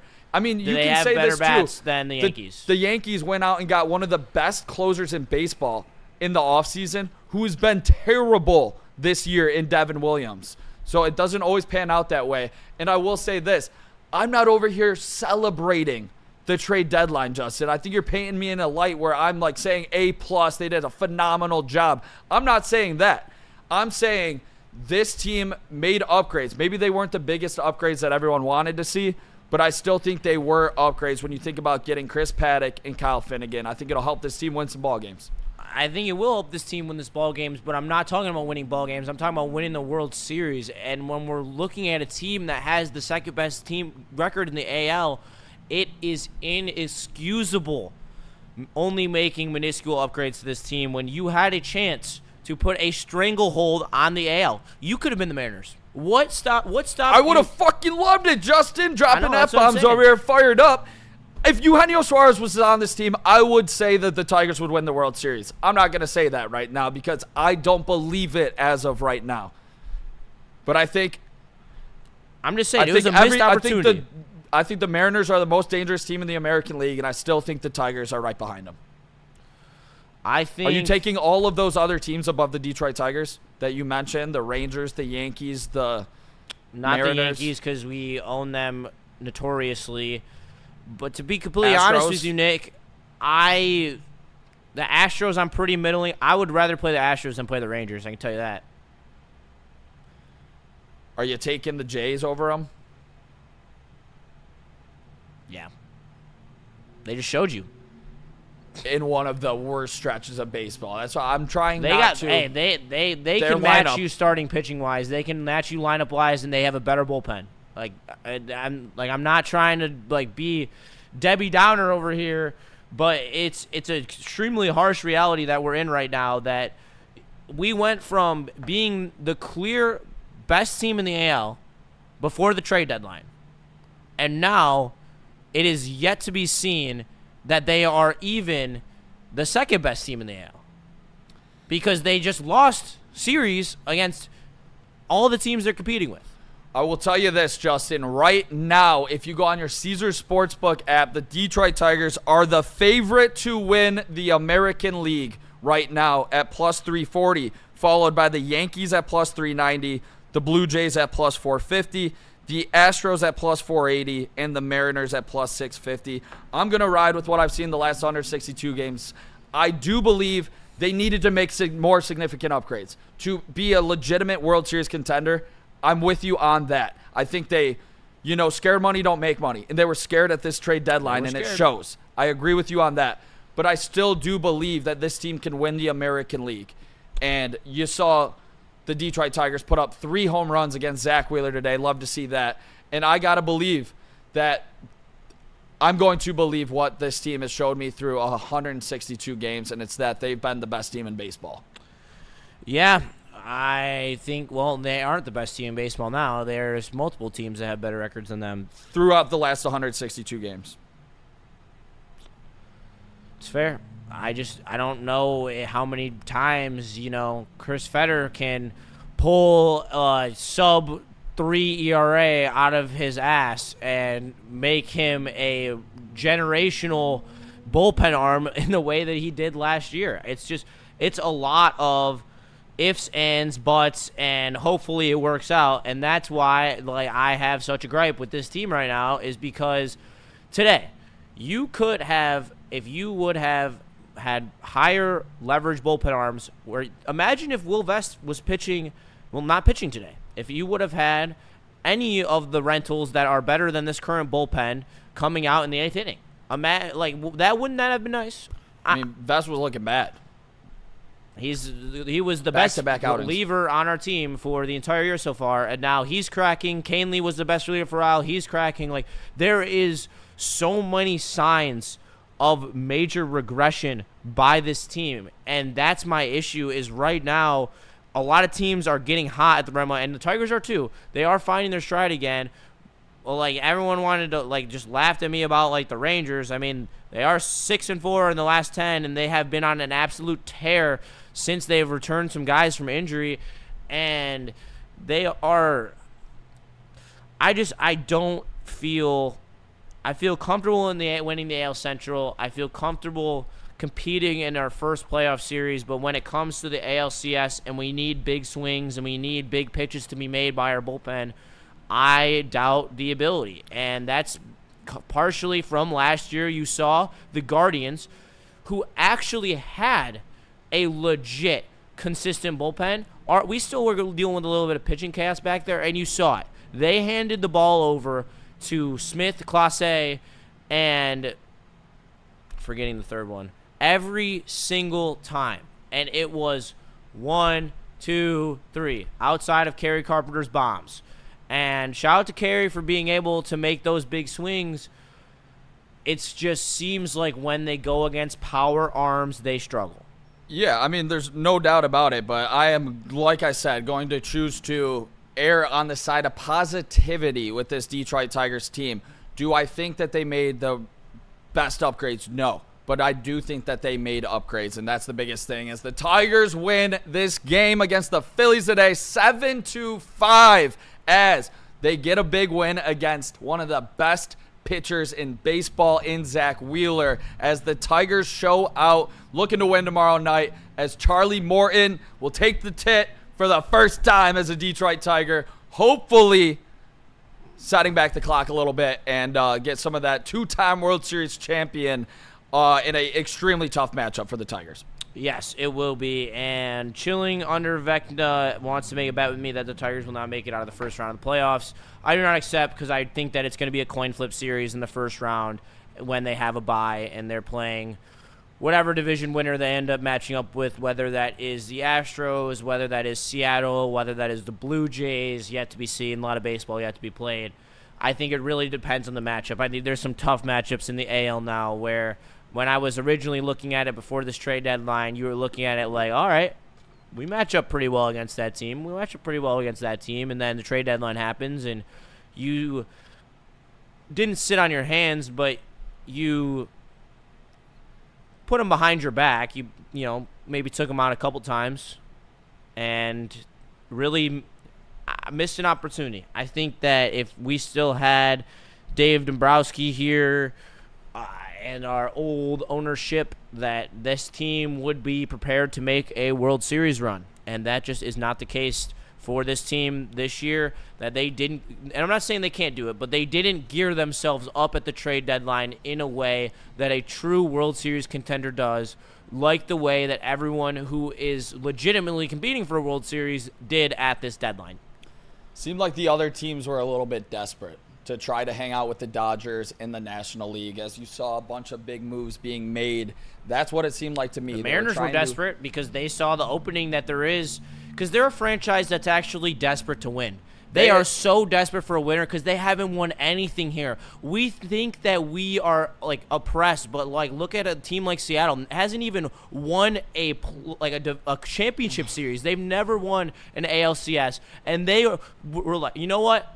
Screw it. Let's just go up. Let's go for it. We need to. This AL is wide open. We have a chance to actually win something for once in our godforsaken franchise. And but the Tigers are a 4-time World Series winner, but haven't seen the lightest success since 13 and 12 and 84 when they actually did win the World Series. But let's just sit back and McGonigal and Clark, they're coming next year, later this year. Woo! Everyone be excited. Oh, Melton's going to the pen instead of actually trading for someone who is a legitimate relief pitcher. Woo! Woo!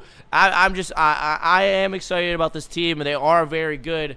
It is just frustrating when they don't make the moves that they needed to make to stay put with this league in the AL. Anthony says they're trying to show that they trust their own guys, and they do, and they're going to live and die on that hill as we will see the remainder of the season if a guy like Zach McKinstry can stay, consistent hitting, which I don't know if I buy that. Javier Baez, massive day today. Can he stick with new Javi instead of the last 2 years being the worst player in baseball, Javi? We will see about that, but we will break it all down again tomorrow night. And we also have some clips from Scott Harris, never before seen, that we will bring to the people to give them a little bit of context on the trade deadline and some of the thoughts behind it. Yes, we will. And we will have a slight pregame show as well tomorrow. We will get things kicked off somewhere between 6:50 and 7 o'clock to make sure that we can give you some pregame action before first pitch at 7:10. Make sure you tune in to Woodward Sports. We appreciate all the love, all the views, all the likes, all the subs, all the great conversations that we had with you guys today. Hopefully this Tigers team can stay on this winning streak that they're about to go on and beat the Phillies with Charlie Morton on the bump. But a tough test against Sanchez tomorrow, who is pitching the best of his entire career. We will catch you in the next time. Nick, take us out, brother. We appreciate everyone in chat. This was Woodward Tigers as the Tigers win 7-5. And we will see you guys tomorrow night. Make sure you smash that like button. Thanks for watching as the Detroit Tigers beat the Philadelphia Phillies 7-5.